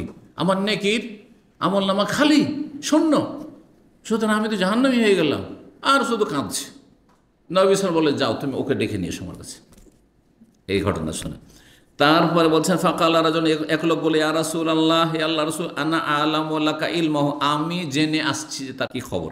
ফাতাহু, তার বাড়িতে আসলো ওই সাহাবী, ফাওয়াজাদাহু জালিসান, এসে দেখে বাড়িতে ফি বাইতিহি, বসে আছে, মুনাক্কিসান রাসাহু, সে মাথা নিচু করে কান্না করছে। অন্য রিওয়ায়াতে রয়েছে মাথা নিচু করে আক্ষেপ করছে, দুঃখে কষ্টে, যে আমার কি হইল, হায় আমি তো জাহান্নামী হয়ে গেলাম। কারণ নবী সাল্লাল্লাহু আলাইহি ওয়াসাল্লামের সামনে কতবার যে আমি জোরে কথা বলে দিয়েছি, সব আমল তো আমার বরবাদ হয়ে গেছে। বলছেন, মা শানুকা, তখন ওই সাহাবীকে বলছেন, কি ব্যাপার তোমার, তুমি যাচ্ছ না? ফাকালা শাররুন, খুব মন্দ খবর, আমার খবর খুব খারাপ। কানা ইয়ারফাউ সাউতাহু ফাওকা সাউতিন নবী, সে উচ্চ আওয়াজে কথা বলতো নবী সাল্লাল্লাহু আলাইহি সাল্লামের সামনে। ফাকাদ হাবাতা আমালুহু, সুতরাং তার আমল যে নষ্ট হয়ে গেছে এই চিন্তায় সে কান্না করছে, মাথায় হাত দিয়ে। ওয়া হুম মিন আহলিন নার, আর যখন আমলই সব নষ্ট হয়ে গেছে তাহলে তো আমি জাহান্নামে চলে যাব আমি। ফাআতার রাজুল ফাআখবারাহু, ওই ব্যক্তি ওর বাড়ি থেকে খবরটা নিয়ে এসে নবী সাল্লাল্লাহু আলাইহি সাল্লামকে ঘটনা যখন বর্ণনা করলো, তখন আন্নাহু কালা কাজা কাজা, ইয়া রাসূলুল্লাহ, এই ধরনের কথা সে বলছে। ফাকাল মুসা বিন আনাস বর্ণনা করছেন, ফারাজ আল মাররাতাল আখিরা, দ্বিতীয়বার নবী সাল্লাল্লাহু আলাইহি ওয়াসাল্লাম পাঠালেন, যাও ওর কাছে ডেকে নিয়ে আসো, আর তাকে সুসংবাদ হবে, বেশারাতিন আজিমাতিন, মহা সুসংবাদ তাকে শুনিয়ে দাও। কি সুসংবাদ? জান্নাতের সুসংবাদ শুনিয়ে দাও। সে ভাবছে আমি জাহান্নামী না, মহা সুসংবাদ তাকে, বেশারাতিন আজিম, বেশারা মানে সুসংবাদ, আর আজিমাতিন মহা সুসংবাদ তাকে শুনিয়ে আসো। ইযহাব ইলাইহি, নবী সাল্লাল্লাহু আলাইহি ওয়াসাল্লাম বললেন, ইযহাব ইলাইহি, যাও তার কাছে, ফাকুল্লু, তাকে গিয়ে বলো, ইন্নাকা লাস্তা মিন আহলিন নার, তুমি জাহান্নামে নাও সাবেত, ওয়ালাকিন মিন আহলিল জান্নাত, তুমি হচ্ছ জান্নাতি। নবী করিম সাল্লাল্লাহু আলাইহি ওয়াসাল্লাম জীবন্ত সাহাবী, জীবদ্দশায় তার বাড়িতে পাঠালেন লোককে, যে তুমি জান্নাতি, তুমি জাহান্নামী না, সার্টিফিকেট। সুবহানাল্লাহ। আশরা মুবাশশিরাও না, 10 জন যে একটি হাদিসে রয়েছে যাদেরকে বলেছেন জান্নাতি নবী, তাদের মতো শামিল না। তারপরও তাহলে বোঝা গেল যে 10 জন সাহাবী ছাড়াও অনেক সাহাবায়ে কেরাম কি নবী সাল্লাল্লাহু আলাইহি ওয়াসাল্লাম জান্নাতের বিভিন্ন সময় সুসংবাদ দিয়েছেন, নাম ধরে ধরেও সুসংবাদ দিয়েছেন। আর আমভাবে ব্যাপকভাবে সমস্ত সাহাবায়ে কেরাম সম্পর্কে কোরআনে কারীম আল্লাহ বলেছেন একাধিক আয়াতে, তার মধ্যে সূরা তওবার আয়াত 100তে মুহাজিরিন আনসার, হ্যাঁ, আর তাদের যারা নিষ্ঠার সাথে অনুসারী কিয়ামত পর্যন্ত, রাদিয়াল্লাহু আনহুম, আল্লাহ তাদের উপর সন্তুষ্ট। তো আল্লাহ জাহান্নামীর সন্তুষ্ট হবে না জান্নাতি তারা? ওয়ারাদু আনহু, আর তারাও আল্লাহর নিয়ামত পেয়ে, দুনিয়া থেকে গেলে নিয়ামত পেয়ে সন্তুষ্ট হয়ে যাবে। জি, তাদের জন্য আল্লাহ জান্নাত তৈরি করে রেখেছেন। জি, তো এই ছিল মুজিজা নবী সাল্লাল্লাহু আলাইহি ওয়াসাল্লামের, যে জীবিত মানুষ দুনিয়াতে চলছে আর নবী সাল্লাল্লাহু আলাইহি ওয়াসাল্লাম সুসংবাদ দিচ্ছেন যে তুমি জান্নাতি, জাহান্নামী না। 3614 নম্বর হাদিস। আমাদের মতো মানুষ, আজকালকার জামানার লোক হলে যদি এই সার্টিফিকেট পেয়ে যাই, তো এই যুগের লোক, তাহলে আর তো আমলের দরকার নেই। কি দরকার নামাজ রোজার আর ফজরে যাওয়ারই এত কষ্ট করে ওঠার দরকারটা কি? কারণ জান্নাতের সার্টিফিকেট তো নবী সাল্লাল্লাহু আলাইহি ওয়াসাল্লাম দিয়ে দিয়েছেন, তাই না? ঠিক না, আরও আমল বেড়ে গেছে। মানুষকে আল্লাহ যত সম্মানিত করবে তত তার করণীয় বেশি, তত তার দায়িত্ব বেশি। সুতরাং যদি আমাদের জন্য কোনো সুসংবাদ থাকে, আল্লাহ রিজিকে বরকত দিয়েছেন, আপনি আরও নেকি বাড়ান। আল্লাহ সুস্থ রেখেছেন, আরও নেকির কাজ বাড়ান। আল্লাহ আপনাকে শান্তিতে রেখেছেন, হ্যাঁ, নেকি স্ত্রী দিয়েছেন, ভালো ছেলে দিয়ে মেয়ে দিয়েছেন, আল্লাহ ভালো রিজিক দিয়েছেন, সৌদি আরবে রেখেছেন, যখন তখন যাচ্ছে উমরা করে চলে আসেন, কোনো ভিসা লাগে না, কিচ্ছু লাগে না। আল্লাহ শুকরিয়া করেন, আল্লাহ শুকরিয়া আদায় করেন, আরও বেশি আমল করেন। এটা হচ্ছে যত আল্লাহ সম্মান দেবেন তত বেশি আপনি ভালো মানুষ হওয়ার চেষ্টা করবেন। আল্লাহ যেন তৌফিক দান করেন। 3614 নম্বর হাদিস মানে করছেন বারা বিন আযিব রাদিয়াল্লাহু তাআলা আনহু। আর একটি মুজিজা, রাসূলুল্লাহ সাল্লাল্লাহু আলাইহি ওয়াসাল্লাম মুজিজা ইনডাইরেক্ট আর সাহাবীর কারামত। সেটি কি দেখেন, বলছেন তিনি, কারা রাজুলুল কাহফা, একজন সাহাবী সূরা কাহফ রাত্রে তেলাওয়াত করছিল বাড়িতে। ওয়াফিদ্দারে আদাব্বা, আর বাড়িতে তার একটি জন্তু বাঁধা ছিল। জন্তু বলতে অন্য হাদিসে রয়েছে সেটি ঘোড়া ছিল, ঘোড়া বাঁধা ছিল। আর তখনকার ছোট্ট ঘর, ঘোড়াটা বাঁধা আছে, আর সেখানে বিছানা, আর বাচ্চাটা পাশে শুয়ে আছে। এক সাইডে বাচ্চা শুয়ে আছে, আর সে বাচ্চার এক পাশে বসে সে কোরআন তেলাওয়াত করছে, আর ওই ঘরে ওই রুমের মধ্যেই একটা ঘোড়া বাঁধা আছে। তো যেমনই সূরা কাহফ তেলাওয়াত শুরু করেছে, ফাজালাত তানফিরু, সেই ঘোড়াটি তখন লাফাতে শুরু করেছে, লাফাইতে শুরু করেছে। অবাক হয়ে যাচ্ছে এই সাহাবী। যখন ও লাফাতে শুরু করেছে তখন সাহাবী তখন তেলাওয়াত বন্ধ করে দিয়েছে। যেমনই তেলাওয়াতটা স্টপ করে দিয়েছে তখনই ঘোড়া থেমে যাচ্ছে। আবার যখন তেলাওয়াত শুরু করেছে আবার লাফাইতে শুরু করছে, ছটপট করছে শুধু। ওর ভয় হয়ে গেল যে এরকম যদি লাফাই তো আমার বাচ্চাটা আমরা চড়ে নেবে, তো বাচ্চাটা মারা যাবে, আমার ঘোড়া চড়ে নিতে পারে। সুতরাং সে তেলাওয়াত বন্ধ করে দিয়েছে ভয়ে, যে আমার বাচ্চাটা যাতে নিরাপদ থাকে। সুবহানাল্লাহ। বলছেন ফাসাল্লাম রাজুল, তখন ওই ব্যক্তি আল্লাহর কাছে দোয়া করলেন সহি সালামত থাকে, নিরাপত্তার, যে আল্লাহ আমাকে কোনো বালা মুসিবত তো আসেনি, কোনো বিপদ আপদ তো আসেনি, হ্যাঁ এমন কোনো কিছু তো টের পাইনি যেটা হয়তো কোনো জিন শয়তান বা কোনো অনিষ্ট, যে এরকম কেন ছটপট করছে, আমার এই স্বাভাবিক অবস্থায় ছিল, এই ঘোড়াটি এত ছটপট কেন করছে। তারপরে কোরআন তেলাওয়াতটা বন্ধ করে দিয়ে বাইরে একটু বেরিয়েছে, আকাশের দিকে তাকাচ্ছে। বলছেন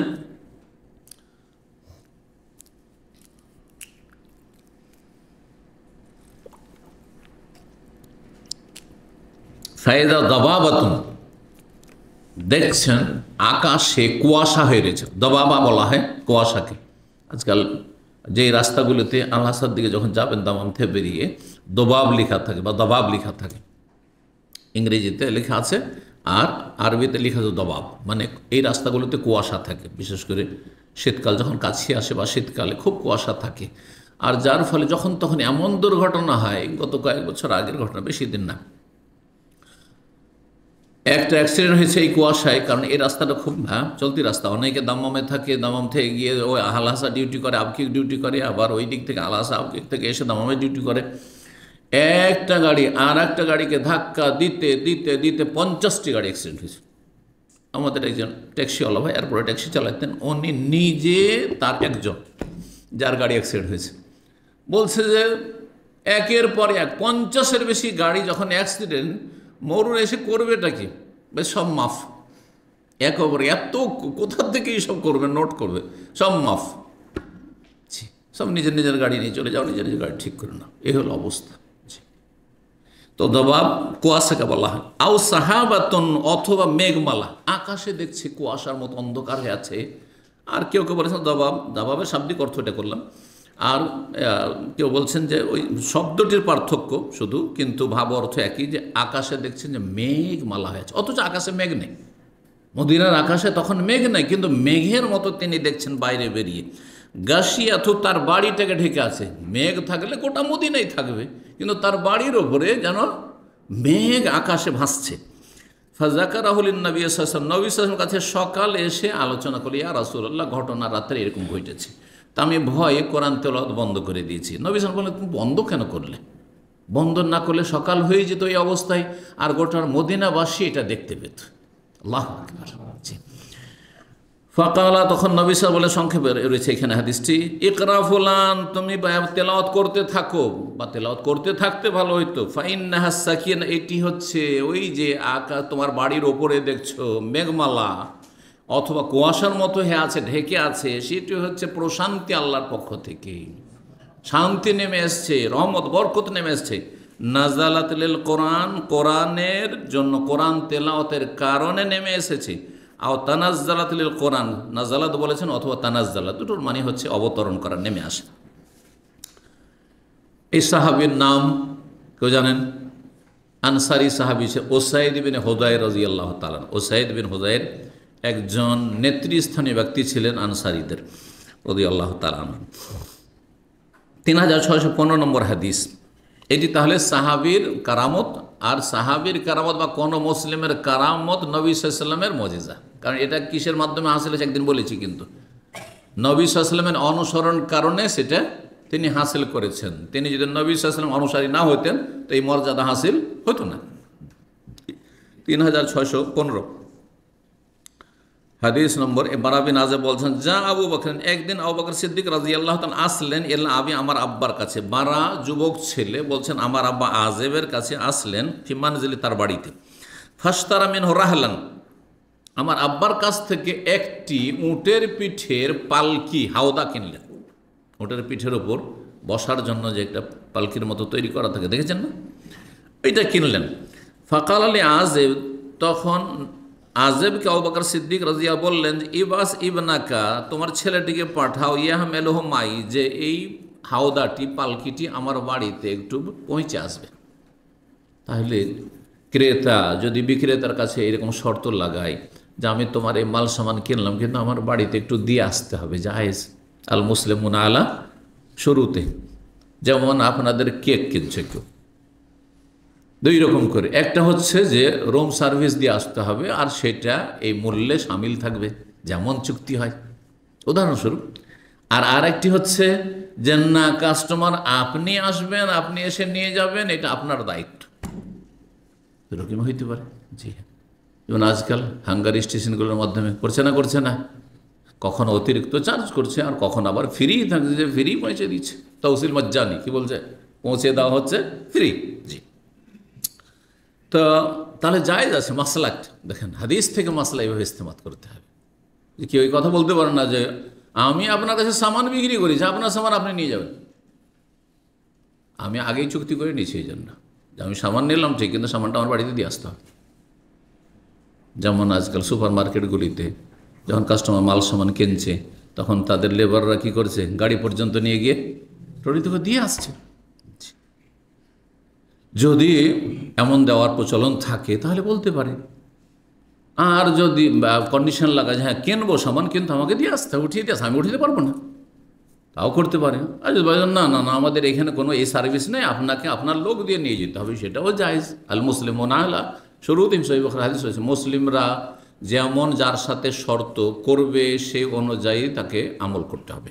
জি, তো বলছেন যে আমার বাড়িতে দিয়ে আসতো, তাহলে ফাহামাল তো, বা যেহেতু যুবক ছেলে, সেটাকে আমি বহন করে নিয়ে গেলাম আবু বকর সিদ্দিক রাদিয়াল্লাহু তাআলা আনহুর সাথে। ওয়াখারাজা আবি, আর টাকা আবু বকরের কাছে ছিল না, তো চলো বাড়িতে চলো, বাড়িতে আমি টাকাটা দিচ্ছি।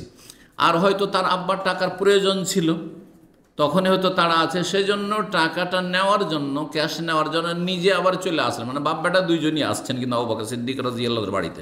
ওই ওয়াখারাজা আবি, আমার আব্বাও বের হইলেন আমাদের সাথে, ইয়ান্তাকিদু সামানহ, নগদ মূল্য নেওয়ার জন্য। নকদ মানে ক্যাশ, জি, আর নকুদ মানে ফুলুস, টাকাকে, টাকা পয়সায় কি বলে, নকুদ বলা হয় ভিতরে। তো তার মূল্য নেওয়ার জন্য বেরোলেন। ফাকাল আবি, তখন আমার আব্বা বললেন, আবু বকর সিদ্দিক রাস্তায় চলছেন, গল্প হচ্ছে, তার মধ্যেই আজেব ভাবলেন, বাব্বাটা তাহলে দুজনই সাহাবি, হ্যাঁ, বারা বিন আজেব দুজনই সাহাবি। ইয়া আবু বকর, হে আবু বকর সিদ্দিক, আপনি কিছু আমাদেরকে শোনান তো, আপনার নবী সাল্লাল্লাহু আলাইহি ওয়াসাল্লামের সাথে যে হিজরতের সফর ছিল এই সম্পর্কে, এই সুযোগে হিজরতের সফর সম্পর্কে জানতে চাইলেন। রাসূলুল্লাহ সাল্লাল্লাহু আলাইহি ওয়াসাল্লাম বলছেন, হাদ্দিসনি কাইফা সানাতুমা, আমাকে একটু বর্ণনা করুন তো আবু বকর, কাইফা সানাতু, আপনারা উভয়ে, আপনি আর রাসূলুল্লাহ কি করেছিলেন, হিনা সারাইতা, যখন আপনি ভ্রমণ করছিলেন রাসূলুল্লাহ সাল্লাল্লাহু আলাইহি ওয়াসাল্লামের সাথে, মা রাসূলিল্লাহ সাল্লাল্লাহু আলাইহি ওয়াসাল্লামের সাথে, কিসের ভ্রমণ, হিজরতের ভ্রমণ, হিজরতের সফর, যে মক্কা থেকে বেরোলেন রাতের অন্ধকারে, আর তারপরে সর পাহাড়ের গুহায় গিয়ে লুকিয়ে থাকলেন 3 দিন, আর তারপরে যখন তল্লাশি একটু কমে আসলো তখন সেখান থেকে বেরোলেন, আর তারপরে মদিনার উদ্দেশ্যে রওনা দিলেন। কিন্তু স্বাভাবিক যেই রাস্তা নর্মাল, সেই রাস্তা ত্যাগ করে, কারণ সেই রাস্তায় তল্লাশি জোরদার ছিল, সুতরাং একবারে সাগরের তীর দিয়ে, সাগরের কাছাকাছি ওই রাস্তা দিয়ে, যেই রাস্তা সাধারণত মক্কার লোকেরা মদিনা যাতায়াত করে না, বা মদিনার লোকেরা মক্কা যাতায়াত করেন, সেই রাস্তা দিয়ে নবী করিম সাল্লাল্লাহু আলাইহি ওয়াসাল্লাম, আবু বকর সিদ্দিক রাদিয়াল্লাহু তাআলা আনহু হিজরতের সফর করছিলেন। বললেন যে হ্যাঁ ঠিক আছে, তোমাকে শোনাচ্ছি তাহলে। বলছেন, আমরা যখন গুহা থেকে বেরোলাম 3 দিন পরে, ওই কথাটা এখানে নেই, সংক্ষেপ করা হয়েছে। আসরাইনা লাইলাতানা অমিনাল গাদ, রাতে বেরোলাম, যখন গুহা থেকে বেরোলাম রাতে বেরোলাম, অমিনাল গাদ, আর তার পরের দিন সারাদিন চলতে থাকলাম, হাত্তা কামা কায়মু জাহিরা, একবারে দুপুর হয়ে গেল, তার মানে সন্ধ্যাবেলা যখন একটু অন্ধকার হয়ে গেছে, হ্যাঁ, তখনই নবী সাল্লাল্লাহু আলাইহি ওয়াসাল্লাম আর আবু বকর সিদ্দিক রাদিয়াল্লাহু তাআলা সৌর পাহাড়ের গুহা থেকে বেরিয়ে গেছেন। সৌর পাহাড় মক্কা থেকে কোন দিকে জানেন, কে বলতে পারে, দক্ষিণ দিকে।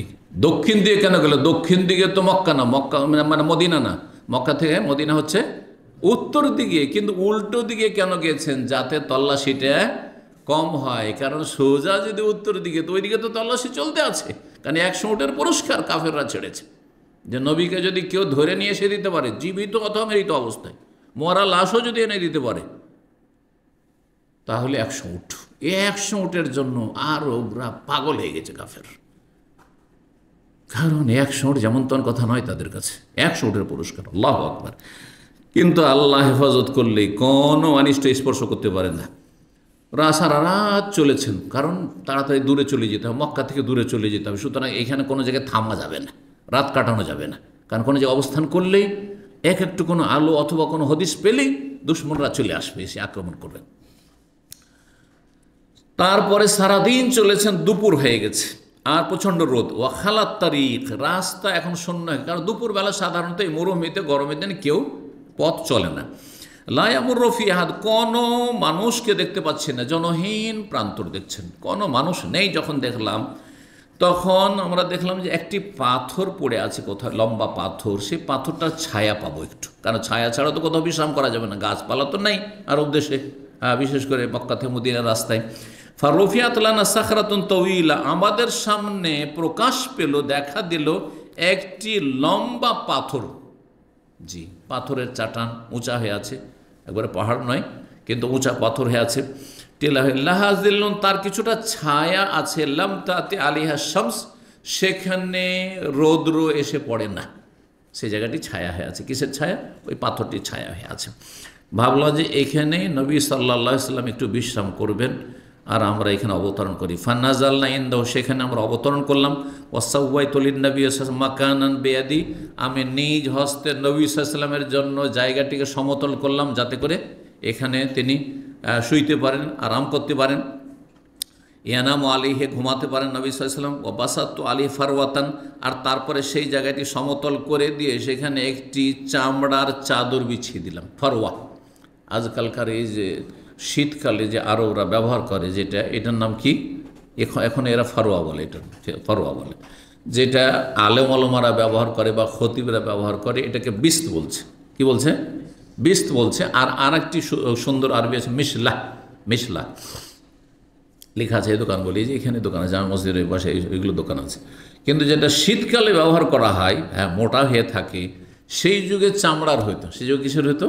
চামড়ার। এখন কাপড় হয়েছে, পয়সা হয়েছে, মানুষ কাপড়ের তৈরি করেছে, আর ওই চামড়া, অত ভারী চামড়া কে আজকালকার বইবে, কিন্তু প্রথম দিকে কিন্তু চামড়ারই হইতো। তো বলছে চামড়া সে ফারওয়া ছিল, মানে চাদর ছিল গায়ের, সেটা বিছিয়ে দিলাম যে ওর উপরে ঘুমাবেন। অকুল, তার আমি বললাম, নাম ইয়া রাসূলুল্লাহ, আপনি ঘুমিয়ে পড়ুন হে আল্লাহর রাসূল। ওয়া আনা আনফুযুলাকা মা হাওলাকা, আমি আপনার চারপাশকে পরিষ্কার পরিচ্ছন্ন ক্লিয়ার করছি, মানে দুশ্মন কোনো দিকে আছে নাকি আমি সজাগ থাকছি, আমি ঘুমাবো না, কিন্তু আপনি ঘুমান, আর আমি চারিদিকে আমি ঘুরে ঘুরে দেখছি যে কোথাও শত্রু আছে কিনা। জি, এখানে জায়গা পরিষ্কার করা ওদের নাফাজায় আনফাজ, মানে ঝেড়ে ফেলছি, মানে আমি রাস্তা ক্লিয়ার করছি বা জায়গাটিকে আমি নিরাপদ আছে কিনা আমি সেটা আমি দেখছি। ফান্নামা, নবী সাল্লাল্লাহু আলাইহি ওয়াসাল্লাম ঘুমিয়ে পড়লেন। ওয়া খারাজতু আনফুযু মাহালাহু, আর আমি বেরিয়ে পড়লাম আশেপাশে দেখার জন্য, যাতে করে আশেপাশে কোনো শত্রু না থাকে। ফায়দা আনা বিরাইন মুকবিলিন বিগানামি, হঠাৎ করে দেখছি যে একজন রাখাল, সে তার মেষের পাল নিয়ে এগিয়ে আসছে এলা সাখরাতে, ওই পাথরটির উদ্দেশ্যে, যেই পাথরের পাশে ছায়াতে রাসূলুল্লাহ বিশ্রাম করছেন, ওইখানেই উদ্দেশ্য করে ওই রাখালটি আছে। রাখালও খুব ক্লান্ত হয়ে গেছে সারাদিন মেষ চড়িয়ে। জি, মেষ বুঝেন তো? মেষ মানে ওই যে ভেড়া ভেড়ি আমরা বলি যে, হ্যাঁ জি। তো গানাম সাধারণত মেষকে বলা হয়। জি, আর তার মধ্যে বকরিও সামিল করা যেতে পারে আম ব্যাপক অর্থে। উদ্দেশ্য ওই রাখালের কি ছিল? ইউরিদু মিনহা মিসলাল্লাযী আরাদনা, তার উদ্দেশ্য সেটাই ছিল যেই উদ্দেশ্যে আমরা এখানে এই পাথরের পাশে এসে আশ্রয় নিয়েছি। কি জন্য? বিশ্রাম করার জন্য। ওই রাখালও আরাম করার জন্য, বিশ্রামের জন্য আসছিল। ফাকুল, তো আমি তখন জিজ্ঞেস করলাম রাখালকে, লেমান আনতা ইয়া গোলাম, হে গোলাম তুমি কার চাকর? হ্যাঁ, তোমার মালিক কে, মনিব কে? ফাকালা, কারণ জিজ্ঞাসা করতে হবে, হতে পারে যে মক্কার কোনো গোয়েন্দা হইতে পারে, হ্যাঁ, যে বকরি চড়াইতে চড়াইতে এখানে চলে এসছে আর খবর দিয়ে দিবে, এটাও তো হইতে পারে। তো তখন সে বলল রাখালটি, লে রাজুলি মিন আহলিল মাদিনা, মদিনার অমুকের আমি রাখাল, আও মক্কা, অথবা বর্ণনাকারী সন্দেহ যে মক্কার অমুকের আমি রাখাল। কুলতু, তখন আমি বললাম, আফি গানামেকা লাবানুন, তোমার এই মেষগুলির কোনো দুধ টুধ হচ্ছে, দুধ আছে? কালার নাম, হ্যাঁ আছে। কুলতু, আমি বললাম, আফা তাহলব, তুমি কি দুধ দহন করে দেবে? কালার নাম, হ্যাঁ। জি, ওই যুগে ফ্রি দুধ দেওয়া, আমরা যখন ছোট ছিলাম দুধ বিক্রি হইতো না। এই যুগ কেউ পেয়েছেন? পাননি। তার মানে আপনাদের মধ্যে আমি বেশি মুরব্বী না। আমরা গ্রামে গঞ্জে চোখের সামনে দুধ 1 টাকা কিলো কেনা শুরু হলো, এটা আমরা বড় হয়ে সাবালক হওয়ার পর দেখেছি। কেউ দুধ কিনতো না, গ্রামে দুধ কেনা বেচা হইতো না। ধরেন বাড়িতে কুটুম এসছে, আত্মীয় স্বজন আছে, বিয়ে শাদী এসছে, আর ওই যারা কৃষি কাজ করে তাদের কিছু জন মজুর আছে, তারা কি করে, পোয়াল পালা, পোয়াল বুঝেন কি না? ওই যে আপনার ধানের যে ধান মাড়ার পরে যা হয়, কি বলেন? জি, এক তো হয় আপনার যেগুলো আটি বেঁধে রাখে সেগুলো, আর একটা হয় যে দাই মাড়ার পরে যেটা হয় সেটা পোয়াল বলি আমরা। তো এইসব পালা দিচ্ছে, তখন অনেকগুলি লেবার হয়েছে, ধুমধাম, তো সবকে খাওয়াবে। তো এখন দুধ লাগবে 5 কিলো, 10 কিলো, 15 কিলো দুধ লাগবে। বাড়িতে বিয়ে শাদী আছে, 10-20 কিলো দুধ লাগবে।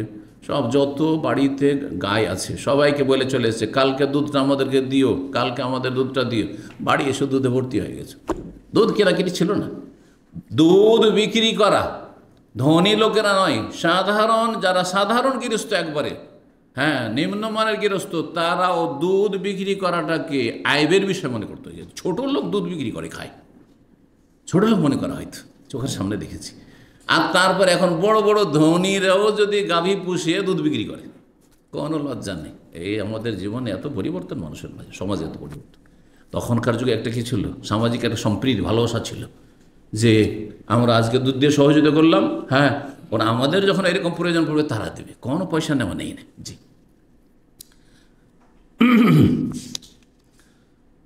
বরং গ্রামের লোক মুরগির ডিম কিনত না।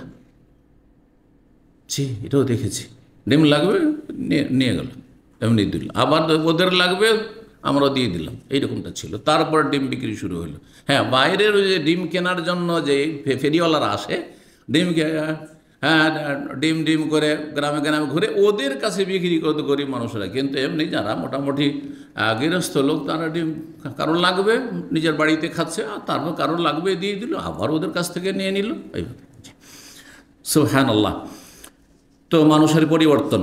তো এইটা যদি আজকে থেকে 40 বছর আগে এরকম থেকে থাকে, তো 1400 বছর আগে কি আর ওই দুধ বিক্রি করার সেন্স ছিল যে দুধ বিক্রি, পয়সা দাও তাহলে দুধ দেবো? না, ফ্রি দুধ বকরির পাল থেকে, মেষের পাল থেকে। তো বলছে, তোমার দুধ আছে, তোমার ছাগলের বা মেষের? কালার নাম, হ্যাঁ আছে। কুলতু আফা তাহলে দুধ দহন করে দেবে? আবু বকর বলছেন, কালার নাম, হ্যাঁ অবশ্যই দুধ দহি দিচ্ছি। ফা খাজা শাতান, একটা ছাগলকে ধরলো, আর তারপর আমি বললাম, আবু বকর বলছেন, দেখো, অনফুদার আমিনা তুরাবি ওয়াশারি ওয়াল কাজা, দুধের যে ওলান রয়েছে, ওলান, এটা কি বলেন? ওলান, দুধের ওলানগুলিকে পরিষ্কার করে নাও, ধুলোবালি না থাকে, ওয়াশার কোনো পশম না থাকে, আর ওয়াল কাজা কোনো ময়লা আবর্জনা না থাকে। আগে পরিষ্কার করে না, তারপর দুধ ধুয়ে দাও, কারণ আমি রাসূলুল্লাহ সাল্লাল্লাহু আলাইহি ওয়াসাল্লামকে পান করাবো। হ্যাঁ, সুতরাং পরিষ্কার পরিচ্ছন্ন করে দাও। কিন্তু কালা বলছেন, ফারাআইতুল বারা যখন হাদিসটি বর্ণনা করেছেন, তখন কিভাবে পরিষ্কার করবে আবু বকর সিদ্দিক রাদিয়াল্লাহু তাআলা আনহু ওই রাখালকে বুঝিয়েছিলেন, ইয়াদরিবু ইহদা ইয়াদাইহি আলাল উখরা, এক হাতকে আর এক হাতের ওপর তিনি কি ঘষা দিচ্ছেন, মারছিলেন। এইভাবে পরিষ্কার করে, ভালো করে ওলানকে পরিষ্কার করবে, হ্যাঁ, যেন তাতে ধুলোবালি না থাকে, আর তাতে যেন কোনো পশম টসম না থেকে যায়, আর ময়লা আবর্জনা না থাকে। তো এক হাত আর এক হাতের সাথে তিনি মলছিলেন বা মারছিলেন, ইয়ানফোজো ঝেড়ে ফেলছিলেন। ফাহালাবা ফি কাবিন কুসবাতান মিন লাবান, কিছুটা দুধ সে দহন করলো একটি কাঠের বাটিতে। কাব কাঠের বাটিকে বলা হয়। মাই এদাওয়াতন, বলছেন আবু বকর সিদ্দিক রাদিয়াল্লাহু তাআলা, আমাদের কাছে পানীয়র অভাব ছিল, পানি লাগবে, উজু করার জন্য পানি লাগবে বা খাওয়ার জন্য পানি লাগবে। তা আমি আমার সাথে একটা চামড়ার পাত্রও নিয়ে গেছি, যে ওতে করে পানি পেলে ওই রাখালের কাছ থেকে পানিও ভরে নেব। আমার কাছে একটি চামড়ার পাত্র ছিল, হামাল তোহালিন নবী সাহেব, যেটা নবী সাল্লামের জন্য আমি নিয়ে এসেছিলাম মক্কা থেকে। ইয়ার তবি মিনহা, সেটা থেকে নবী সাল্লাল্লাহু আলাইহি সাল্লাম পানি পান করবেন, পানি পান করে তৃপ্তি লাভ করবেন, ইয়াশরাবু পান করবেন এবং উজু করবেন। ফাতাইতুন নবী সাল্লাল্লাহু আলাইহি ওয়াসাল্লাম, তারপরে আমি নবী সাল্লামের কাছে আসলাম পানি নিয়ে আর দুধ নিয়ে আসলাম। ফাকারিহতু, এসে দেখি নবী সাল্লাল্লাহু আলাইহি ওয়াসাল্লাম ঘুমাচ্ছে, তখন ঘুমাচ্ছেন। ফাকারিহতু আন উকিযাহু, তখন জাগানোটা আমি পছন্দ করলাম না, যে নবী সাল্লাল্লাহু ঘুমটাকে ভাঙিয়ে দেবো, না না এটা করবো না, তাহলে অপেক্ষা করি। ফাওয়াফাকতু হিনা ইস্তাইকায, অপেক্ষা করলাম, যখন তিনি জাগলেন তখন তার কাছে গেলাম আর গিয়ে ফাসাবাবতু মিনাল মা, পানি ঢাললাম, আলাল্লাহ মানে দুধে, তাহলে দুধে পানি মিশালে ক্ষতি যেটা থাকে, দুধের ক্ষতির আশঙ্কা থাকে, সেটা হয় না। অনেকের লিভার অত শক্তিশালী থাকে না, খাঁটি দুধ খেলে পেট খারাপ হয়ে যাবে হয়তো, যাদের পেট দুর্বল আছে তারা বুঝে, 2-4 দিন কন্টিনিউ দুধ খেলে ওর পেট খারাপ হয়ে যাবে।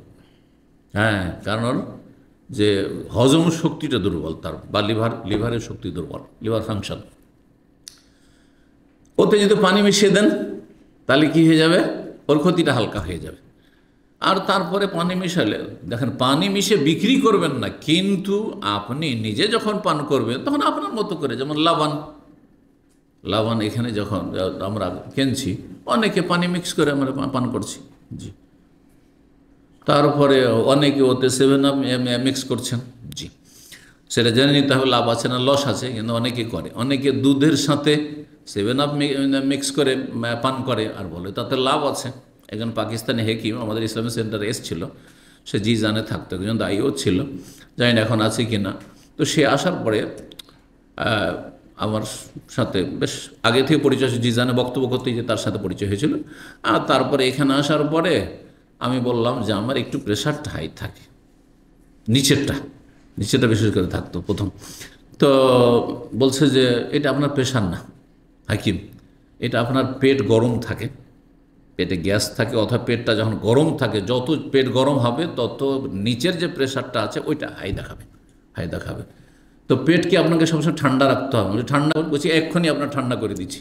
তারপরে নিচে থেকে 7 আপ আনাইলো, এক ছেলেকে দিয়ে আমাদের যে এরা ছিল টিবয়গুলো, 7 আপ আনাইলাম। আর তারপরে তখন ওই আপনার দুধ, বলছে যে না লাবানের সাথে না, হালিবের সাথে, দুধের সাথে, দুধ গ্লাসে আর 7 আপ দিয়ে বলছে আপনি খান। 2-3 গিলাস আমাকে জবরদস্তি খাওয়াইলো, বলছে দেখবেন যে আপনার পেট 1-2 ঘন্টার মধ্যে ঠান্ডা হয়ে গেছে। সত্যি ঠান্ডা। তো পেটে যত গরম থাকবে তত মাথা গরম থাকবে, আর তত আপনার কি হবে, প্রেশার নিচেরটা হাই হইতে পারে। তো তার কথা বলছিল, অভিজ্ঞতার কথা একজন হাকিমের। যাই হোক, তো দেখেন কি করলেন, আবু বকর সিদ্দিক রাদিয়াল্লাহু তাআলা বলছেন যে আমি নবী সাল্লাল্লাহু আলাইহি ওয়াসাল্লাম যখন দিতে গেলাম তখন ফাসাবাবতু মিনাল মায়ে, কিছুটা পানি আমি ঢেলে দিলাম আলাল্লাহ বানে দুধে, হাত্তা বারাদা আসফাল হোক, এতটা ঢাললাম যে সেই পানিটা, ঠান্ডা পানি গিয়ে দুধ যখন দহন করা হয় তখন একটু গরম হয়ে থাকে, দুধটা কি থাকে, গরম থাকে। তখন কি হয়ে গেল, পানিটা মিশানোতে দুধের নিচের অংশটাও ঠান্ডা হয়ে গেল। ফাকুল, তো তখন বললাম ইশরাবি ইয়া রাসূল আল্লাহ, হে আল্লাহ রসুল আপনি পান করুন। কালা ফাশারে বা, নবী সাল্লাল্লাহু মন ভরে তৃপ্তির সাথে পান করলেন। হাত্তা রাজিতু, আমি খুশি হয়ে গেলাম, নবীকে দুধ পান করি আমি সন্তুষ্ট হয়ে গেলাম, খুশি হয়ে গেলাম, মানে শান্তি, ইমানই শান্তি যে নবী সাল্লাল্লাহুকে আমি দুধ খাওয়াইতে পারলাম এই অবস্থায়। সুম্মা কালা, তারপরে বললেন নবী সাল্লাল্লাহু আলাইহি ওয়াসাল্লাম আলাম ইয়ানির রাহিল, এখন কি এখান থেকে প্রস্থান করার সময় হয়নি, মানে অবস্থা কি, আমরা কি এখন বেরিয়ে যেতে পারবো, রাস্তা নিরাপদ কিনা, তুমি কি দেখলে? কুলতু বালা, আবু বকর বলছেন হ্যাঁ, আমি বললাম যে হ্যাঁ যাওয়া যাবে। কালা ফারতাহালনা, তখন আমরা সেখান থেকে প্রস্থান করলাম। বাদামা মালাতের সময়, সূর্য মাথার ওপর থেকে গড়ে যাওয়ার পরে, ঢলে যাওয়ার পরে, তার মানে বিকালবেলায়। আর কিছু দূর গিয়েছেন, আর সুরাকা বিন মালিক তখন কাফের ছিল রাদিয়াল্লাহু আনহু, পরে ইসলাম গ্রহণ করেছেন, ও দেখে ফেলেছে। এই সুরাকার ঘটনা কিন্তু সিরাতুন নবীতে আলোচনা করেছি, জি। তো এই সুরাকা বিন মালিক বলছে ওয়াত্তাবান, আমাদের পিছু করেছে, আমাদের পিছে ধাওয়া করেছে সুরাকা বিন মালিক, ঘোড়ার পিঠে চড়ে 100 পুরস্কারের লোভ লালসায়। ফাকুল, তো তখন আমি বললাম উতিনা ইয়া রাসূলুল্লাহ, আমাদের ওপর কিন্তু হামলা করে দেওয়া হয়েছে, আমাদের পিছনে ছুটেছে শত্রু, কিন্তু উতিনা মানে আমাদের কাছে শত্রু দল বা শত্রু এসে গেছে। ফাকালা, নবী সাল্লাল্লাহু আলাইহি ওয়াসাল্লাম ইমান, জি, বলছেন লা তাহজান, চিন্তা করো না, ইন্নাল্লাহ মান, আল্লাহ আমাদের সাথে আছে। এই কথাটি সূরায়ে তওবাতে রয়েছে। এই সৌর পাহাড়ের গুহার ঘটনা সংক্ষেপে কোরআনে কারিমে বর্ণনা করা হয়েছে। সানিয়া আসনাইন নেই, দুইজন যে সফরে ছিলেন, দুইজনের দ্বিতীয় ছিলেন নবী সাল্লাল্লাহু আলাইহি ওয়াসাল্লাম, একজন আবু বকর। ইযহুমা ফিল গার, যখন তারা কি ছিলেন, উভয়ে ছিলেন গুহায়। কোন গুহায়? সৌর পাহাড়ের গুহায়। ইয ইয়াকুলু লিসাহাবিহি, যখন চারিদিকে ঘুরছে, দুশমনরা তলাশ করছে, এদিক ওদিক দেখছে, কিন্তু এইভাবে শুয়ে বসে দেখছে না। বসে দেখলে কিন্তু দেখতে পায়, পায়ের তলার দিয়ে একটু যদি নজর দেয় তাহলে দেখে নেবে। কিন্তু সৌর পাহাড়ের গুহায় আমি উঠেছি, ছাত্র জীবনে উঠেছি, এখন আর উঠবো না, কারণ ওঠা সম্ভব নয় মনে হয়। ছাত্র জীবনে উঠেছিলাম 1990-তে সম্ভবত হবে, তারপরে 2 ঘন্টার বেশি লেগেছে, 2 ঘন্টার বেশি। ভাগ্য ভালো, সাথে পানির বোতল নিয়ে উঠেছিলাম, পানি খায় আর উঠি, পানি খায় আর উঠি, পানি খায় আর উঠি। আল্লাহ, আমাদের সাথে বাংলাদেশের কিছু ছাত্র ছিল, তার মধ্যে আবেগী ছিল কিছু দেওবন্দি কওমি ছাত্র ছিল, ওরা আরও বেশি আবেগী, কারণ ওরা তো এগুলোকে মনে করে যেগুলো তো এইসব জায়গা দর্শন করা ইমানের একটা অংশ, তাই না? এইগুলো কোনো সওয়াবের কাজ নয়, কিন্তু এটা তো আমরা বুঝি, কিন্তু তারা তো বুঝে না। আর তারপরে ওই 2-2.5 ঘন্টা কষ্ট করে উঠে, কি যে কষ্ট, তার মাঝখানে এমন একটা সরু জায়গা, উঠতে গিয়ে থরথর করে কাঁপতে শুরু হইলাম। আমরা অনেক দূরে উঠে গেছি, প্রায় 1.5 ঘন্টা। একটু জায়গা আছে শুধু, ওই জায়গাটা উঠবো। আমি তো ভাবলাম যে গেলাম, আছাড় খেলাম হয়তো এখান থেকে, শেষ একদম। কিন্তু আল্লাহ উঠিয়েই দিলেন, সবাই উঠে গেছে, দেখছি অনেকে উঠে গেছে, আমিও আছি, পিছন দিকে আছি, কারো আর কিছু আগে আছে, কিছু পরে আছে। উঠলাম, একদল ছিলাম, 10-15 জন হবে না।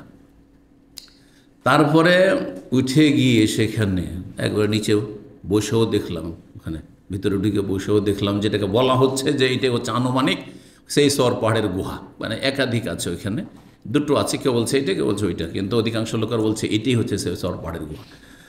আর তারপরে যে এই হাটহাজারি পড়া 2 জন হুজুর মদিনা ইউনিভার্সিটির ছাত্র ছিল, মদিনা ইউনিভার্সিটিতে সব হুজুর হয়েই আসে, মানে দেশ থেকে ওরা ফারিগ হয়েই আসে, বুঝতে পারছেন না? তো এরা ছিল হাটহাজারির যেহেতু দেওবন্দি, আর ওদের মধ্যে তো বিদাত আর আবেগ বেশি কাজ করে, ধর্মীয় আবেগ। আর যে সম্মিলিত মোনাজাত ধরলো আর কাঁদতে শুরু করলো, কেঁদে কেঁদে খুব মোনাজাত করলো। এখানে সুন্নাত না বেদাত? কাজটি বিদাত, এতে কোনো সন্দেহ নেই, কাজটি বিদাত। যেখানে আপনি দোয়া করবেন, মোনাজাত করবেন, আর ওই হেরা পাহাড়ে জাবালের নূরে গিয়ে সব লাইন ধরে যাই নামাজ বিছানো আছে, নামাজ পড়ছে আর বেরোচ্ছে, নামাজ পড়ছে আর বেরোচ্ছে, এই আর এক বিদাত সেখানে দেখলাম। যদি আমরা আলহামদুলিল্লাহ নামাজ পড়িনি, ওখানে নামাজ পড়িনি।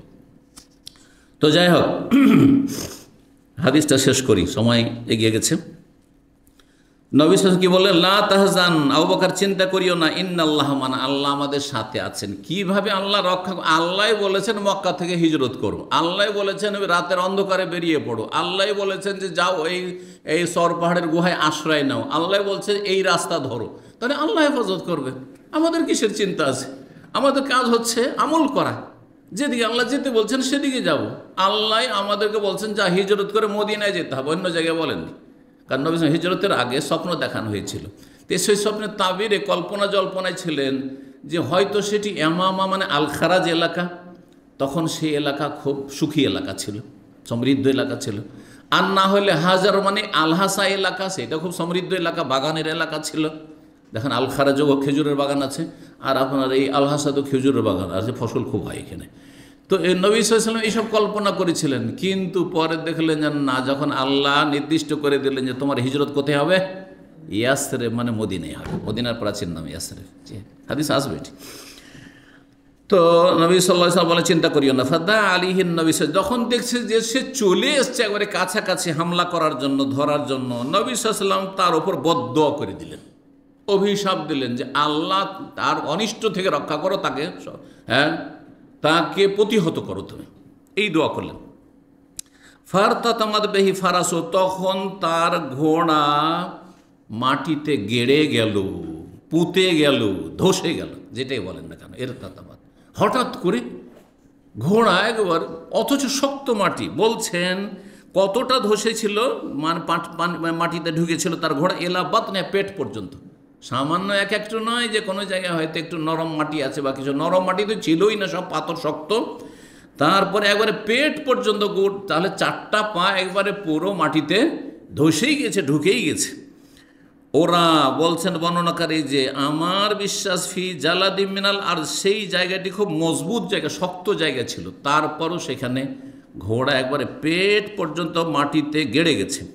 জোহাইরের সন্দেহ এই বর্ণনাটিতে যে শক্ত মাটি ছিল কেন। ফাকাল ইন্নি ওরা কোমা কাদ দাও তোমা আলাই, তখন সোরা কাজে দেখলো যে আমার ঘোড়ার তো অবস্থা খারাপ, এমন হেপুইতে গেছে তো ঘোড়া তো উঠতেই পারছে না। তখন সে বলছে যে আমি বিশ্বাস করি যে তোমরা দুইজনে আমার ওপর বদদুয়া করেছো, অভিশাপ দিয়েছ। জি, বিশ্বাস, কাফেরেরও বিশ্বাস ছিল যে বদদুয়া নবী মোহাম্মদ দিলে সাল্লাল্লাহু আলাইহি ওয়াসাল্লাম কবুল হয়ে যাবে। জি, ফাদু আলী, সুতরাং তোমরা আমার জন্য দোয়া করো যে আল্লাহ আমাকে রক্ষা করুক, আমি যেন ধ্বংস না হয়ে যাই। ফাল্লাহু লাকুমা আন আরুদ্দা আনকুমা তালাব, আল্লাহর সাথে আমি ওয়াদা করছি যে ফাল্লাহু লাকুম, আল্লাহ তোমাদেরকে রক্ষা করুন বা ভাইকে রক্ষা করুন আপনাদেরকে। আন আরুদ্দা আনকুমা তালাব, আপনাদের এতটুকু আমি উপকার করব, আমার জন্য একটু ভালো দোয়া করে দেন যাতে আমি এই বিপদে রক্ষা পাই আর এই আযাব থেকে, শাস্তি থেকে রক্ষা পাই। যে আপনাদের থেকে শত্রু দল যারা আপনাদের খোঁজ করে বেড়াচ্ছে তাদেরকে ফিরিয়ে দেব, ওয়াদা করে। আর কাফেররা তখনকার যুগে তারা সাদাসিধা জীবনযাপন, কথা তো কথা, মিথ্যা কথা বলতো না, ধোঁকাবাজি করতো না, গাদ্দারি করতো না। আজকালকার মানুষরা হয়ে গেছে মৃত্যু, বেঈমান, গাদ্দার, কথা বলছেন, কিন্তু এগুলো ছিল না তাদের মধ্যে। কথা কথা বলে দিয়েছি যে আমি তো আক্রমণ আর করবই না, কিন্তু আর কাউকে আসতেও দেবো না, যে আসবে তাকে ফিরিয়ে দেবো। তারপরে সোরাকার সাথে বহু লোকের দেখা হয়েছে, সবাই তলাশ করছে 100 উটের পুরস্কার নেওয়ার জন্য। সবাইকে বলে যে কি কোথায় যাচ্ছ? আরে মোহাম্মদকে ধরতে যাচ্ছি, আবু বকরকে ধরতে যাচ্ছি। বলছে যেও না, এদিক পুরো আমার দেখা হয়ে গেছে, তোমাদের গিয়ে লাভ হবে না, যথেষ্ট আমি দেখে চলে এসেছি, লাভ নেই। ঘুরিয়ে দিয়ে সবকে ওখান থেকে রাস্তা থেকে ফিরিয়ে দিয়েছে। জি, এই কাজ করেছে। বলছেন ফাদা আলাহুন নবী সাল্লাল্লাহু, তখন সোরাকার জন্য নেক দোয়া করলেন, ফানাজা, সে মুক্তি পেয়ে গেল, তখন ঘোড়াটা উঠে গেল।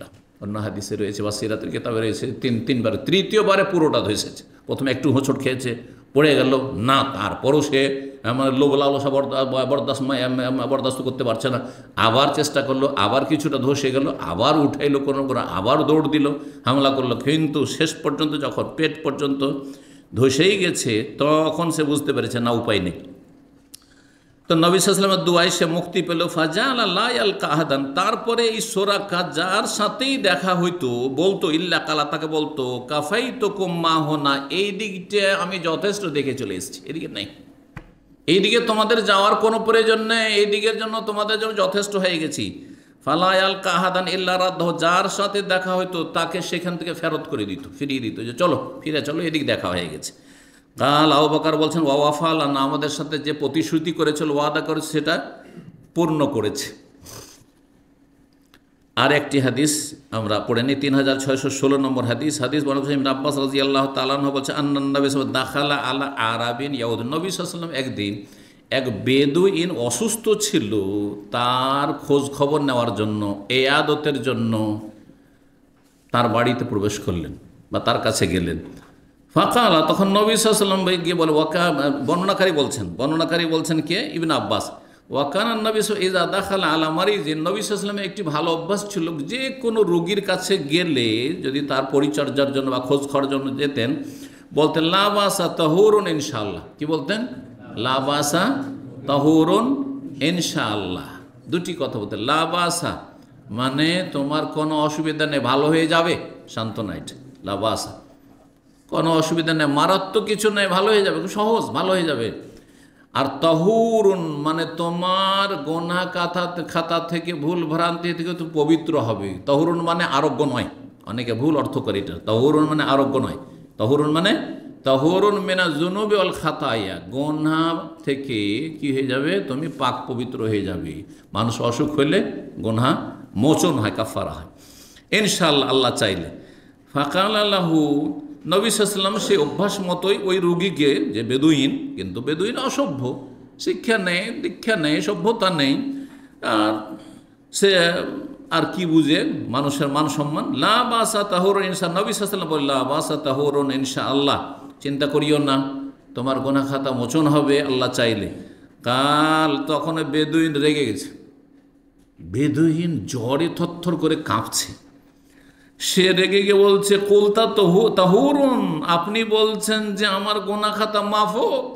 কাল্লা, কোশ্চিন কালো না, আমি এটা চাই না, কারণ আমি আর বরদাস্ত করতে পারি, বরদাস্তের বাইরে। বালিয়া হোম্মা তাফুর, এমন জ্বর যে সেই জ্বর টকবক করে ফুটছে, শরীরে মনে হচ্ছে আমার জ্বরের তাপ কি হয়েছে, টকবক করে ফুটছে। তাফুরও বলেছেন আও তাসুরও বলেছেন, দুটোর মানেই টকবক করে ফুটছে। আর আমি হচ্ছি আলা শাইখিন কবির, হ্যাঁ বড় বৃদ্ধ মানুষ, এক বুড়ো মানুষ, দুর্বল মানুষ, আর আমার শরীরে জ্বর টকবক করে ফুটছে, আর আপনি বলছেন তাহুরুন, গুনহার কাফারা হবে। হ্যাঁ, তজিরুল কবর, এমন কষ্ট আমার হচ্ছে যে মনে হচ্ছে আমাকে কবর পর্যন্ত পৌঁছিয়ে ছাড়বে, কবর পর্যন্ত পৌঁছিয়ে কবরে ঢুকিয়েই ছাড়বে, তজির জিয়ারা থেকে। ফকাল নবী সাল্লাল্লাহু, তখন নবী সাল্লাল্লাহু বললেন ফান্নাম এজান, যখন তুমি ওই কথাই বলছো তো সেটাই হোক, সেটাই হোক তাহলে। নবী সাল্লাল্লাহু আলাইহি সাল্লাম ভালো তাকে সুসংবাদ দিলেন যে ভালো হয়ে যাবে, চিন্তা করিও না, জ্বর হয়েছে, আর গুনহার কাফারা যেটুকু হয়েছে এতে গুনহার কাফারা হবে, সেটাকে তাকে কি নিতে হবে, পজিটিভ নিতে হতো, এবং আল্লাহ সম্পর্কে সুধারণা রাখতে হতো, রাসূল সাল্লাল্লাহু আলাইহি ওয়াসাল্লামের দোয়া সম্পর্কে সুধারণা রাখতে হতো। সে কি করলো, নেগেটিভ নিল, যে কি বলছেন আপনি, আমার বরদাস্তের বাইরে, আমার শরীরে মনে হচ্ছে মানে তাপ টকবক করে পড়ছে, মনে হচ্ছে আগুন জ্বলছে এই জ্বরে, আর আমি বুড়ো মানুষ, আর আপনি লা বাসা তাহুরুন ইনশাআল্লাহ বলছেন। তখন নবী সাল্লাল্লাহু আলাইহি ওয়াসাল্লাম বললেন যে তুমি যেমন ধারণা করছো তেমনটাই হবে। যেমন ধারণা করছো, ধারণা কি করেছে, যে আমার মনে হচ্ছে টকবক করে ফুটছে আগুন আমার শরীরে, আর আমি মনে হয় কবর পর্যন্ত পৌঁছেই যাব, তো সে মরেই গেল, লোকটি আর বাঁচতে পারলো না। জি, এই জন্য হুসনে জান বিল্লাহ, আল্লাহ সম্পর্কে সবসময় কি করতে হয়, সুধারণা রাখতে হয়, যা ধারণা রাখবেন আল্লাহ তাই করবেন, যেমন হাদিসে কুদসিতে রয়েছে। এখানে আজকের আলোচনা শেষ করছি। জাযাকুমুল্লাহু খাইরান ওয়া সাল্লাল্লাহু আলা নবিয়িনা মুহাম্মদ ওয়া আলা আলিহি ওয়া সাহবিহি আজমাইন।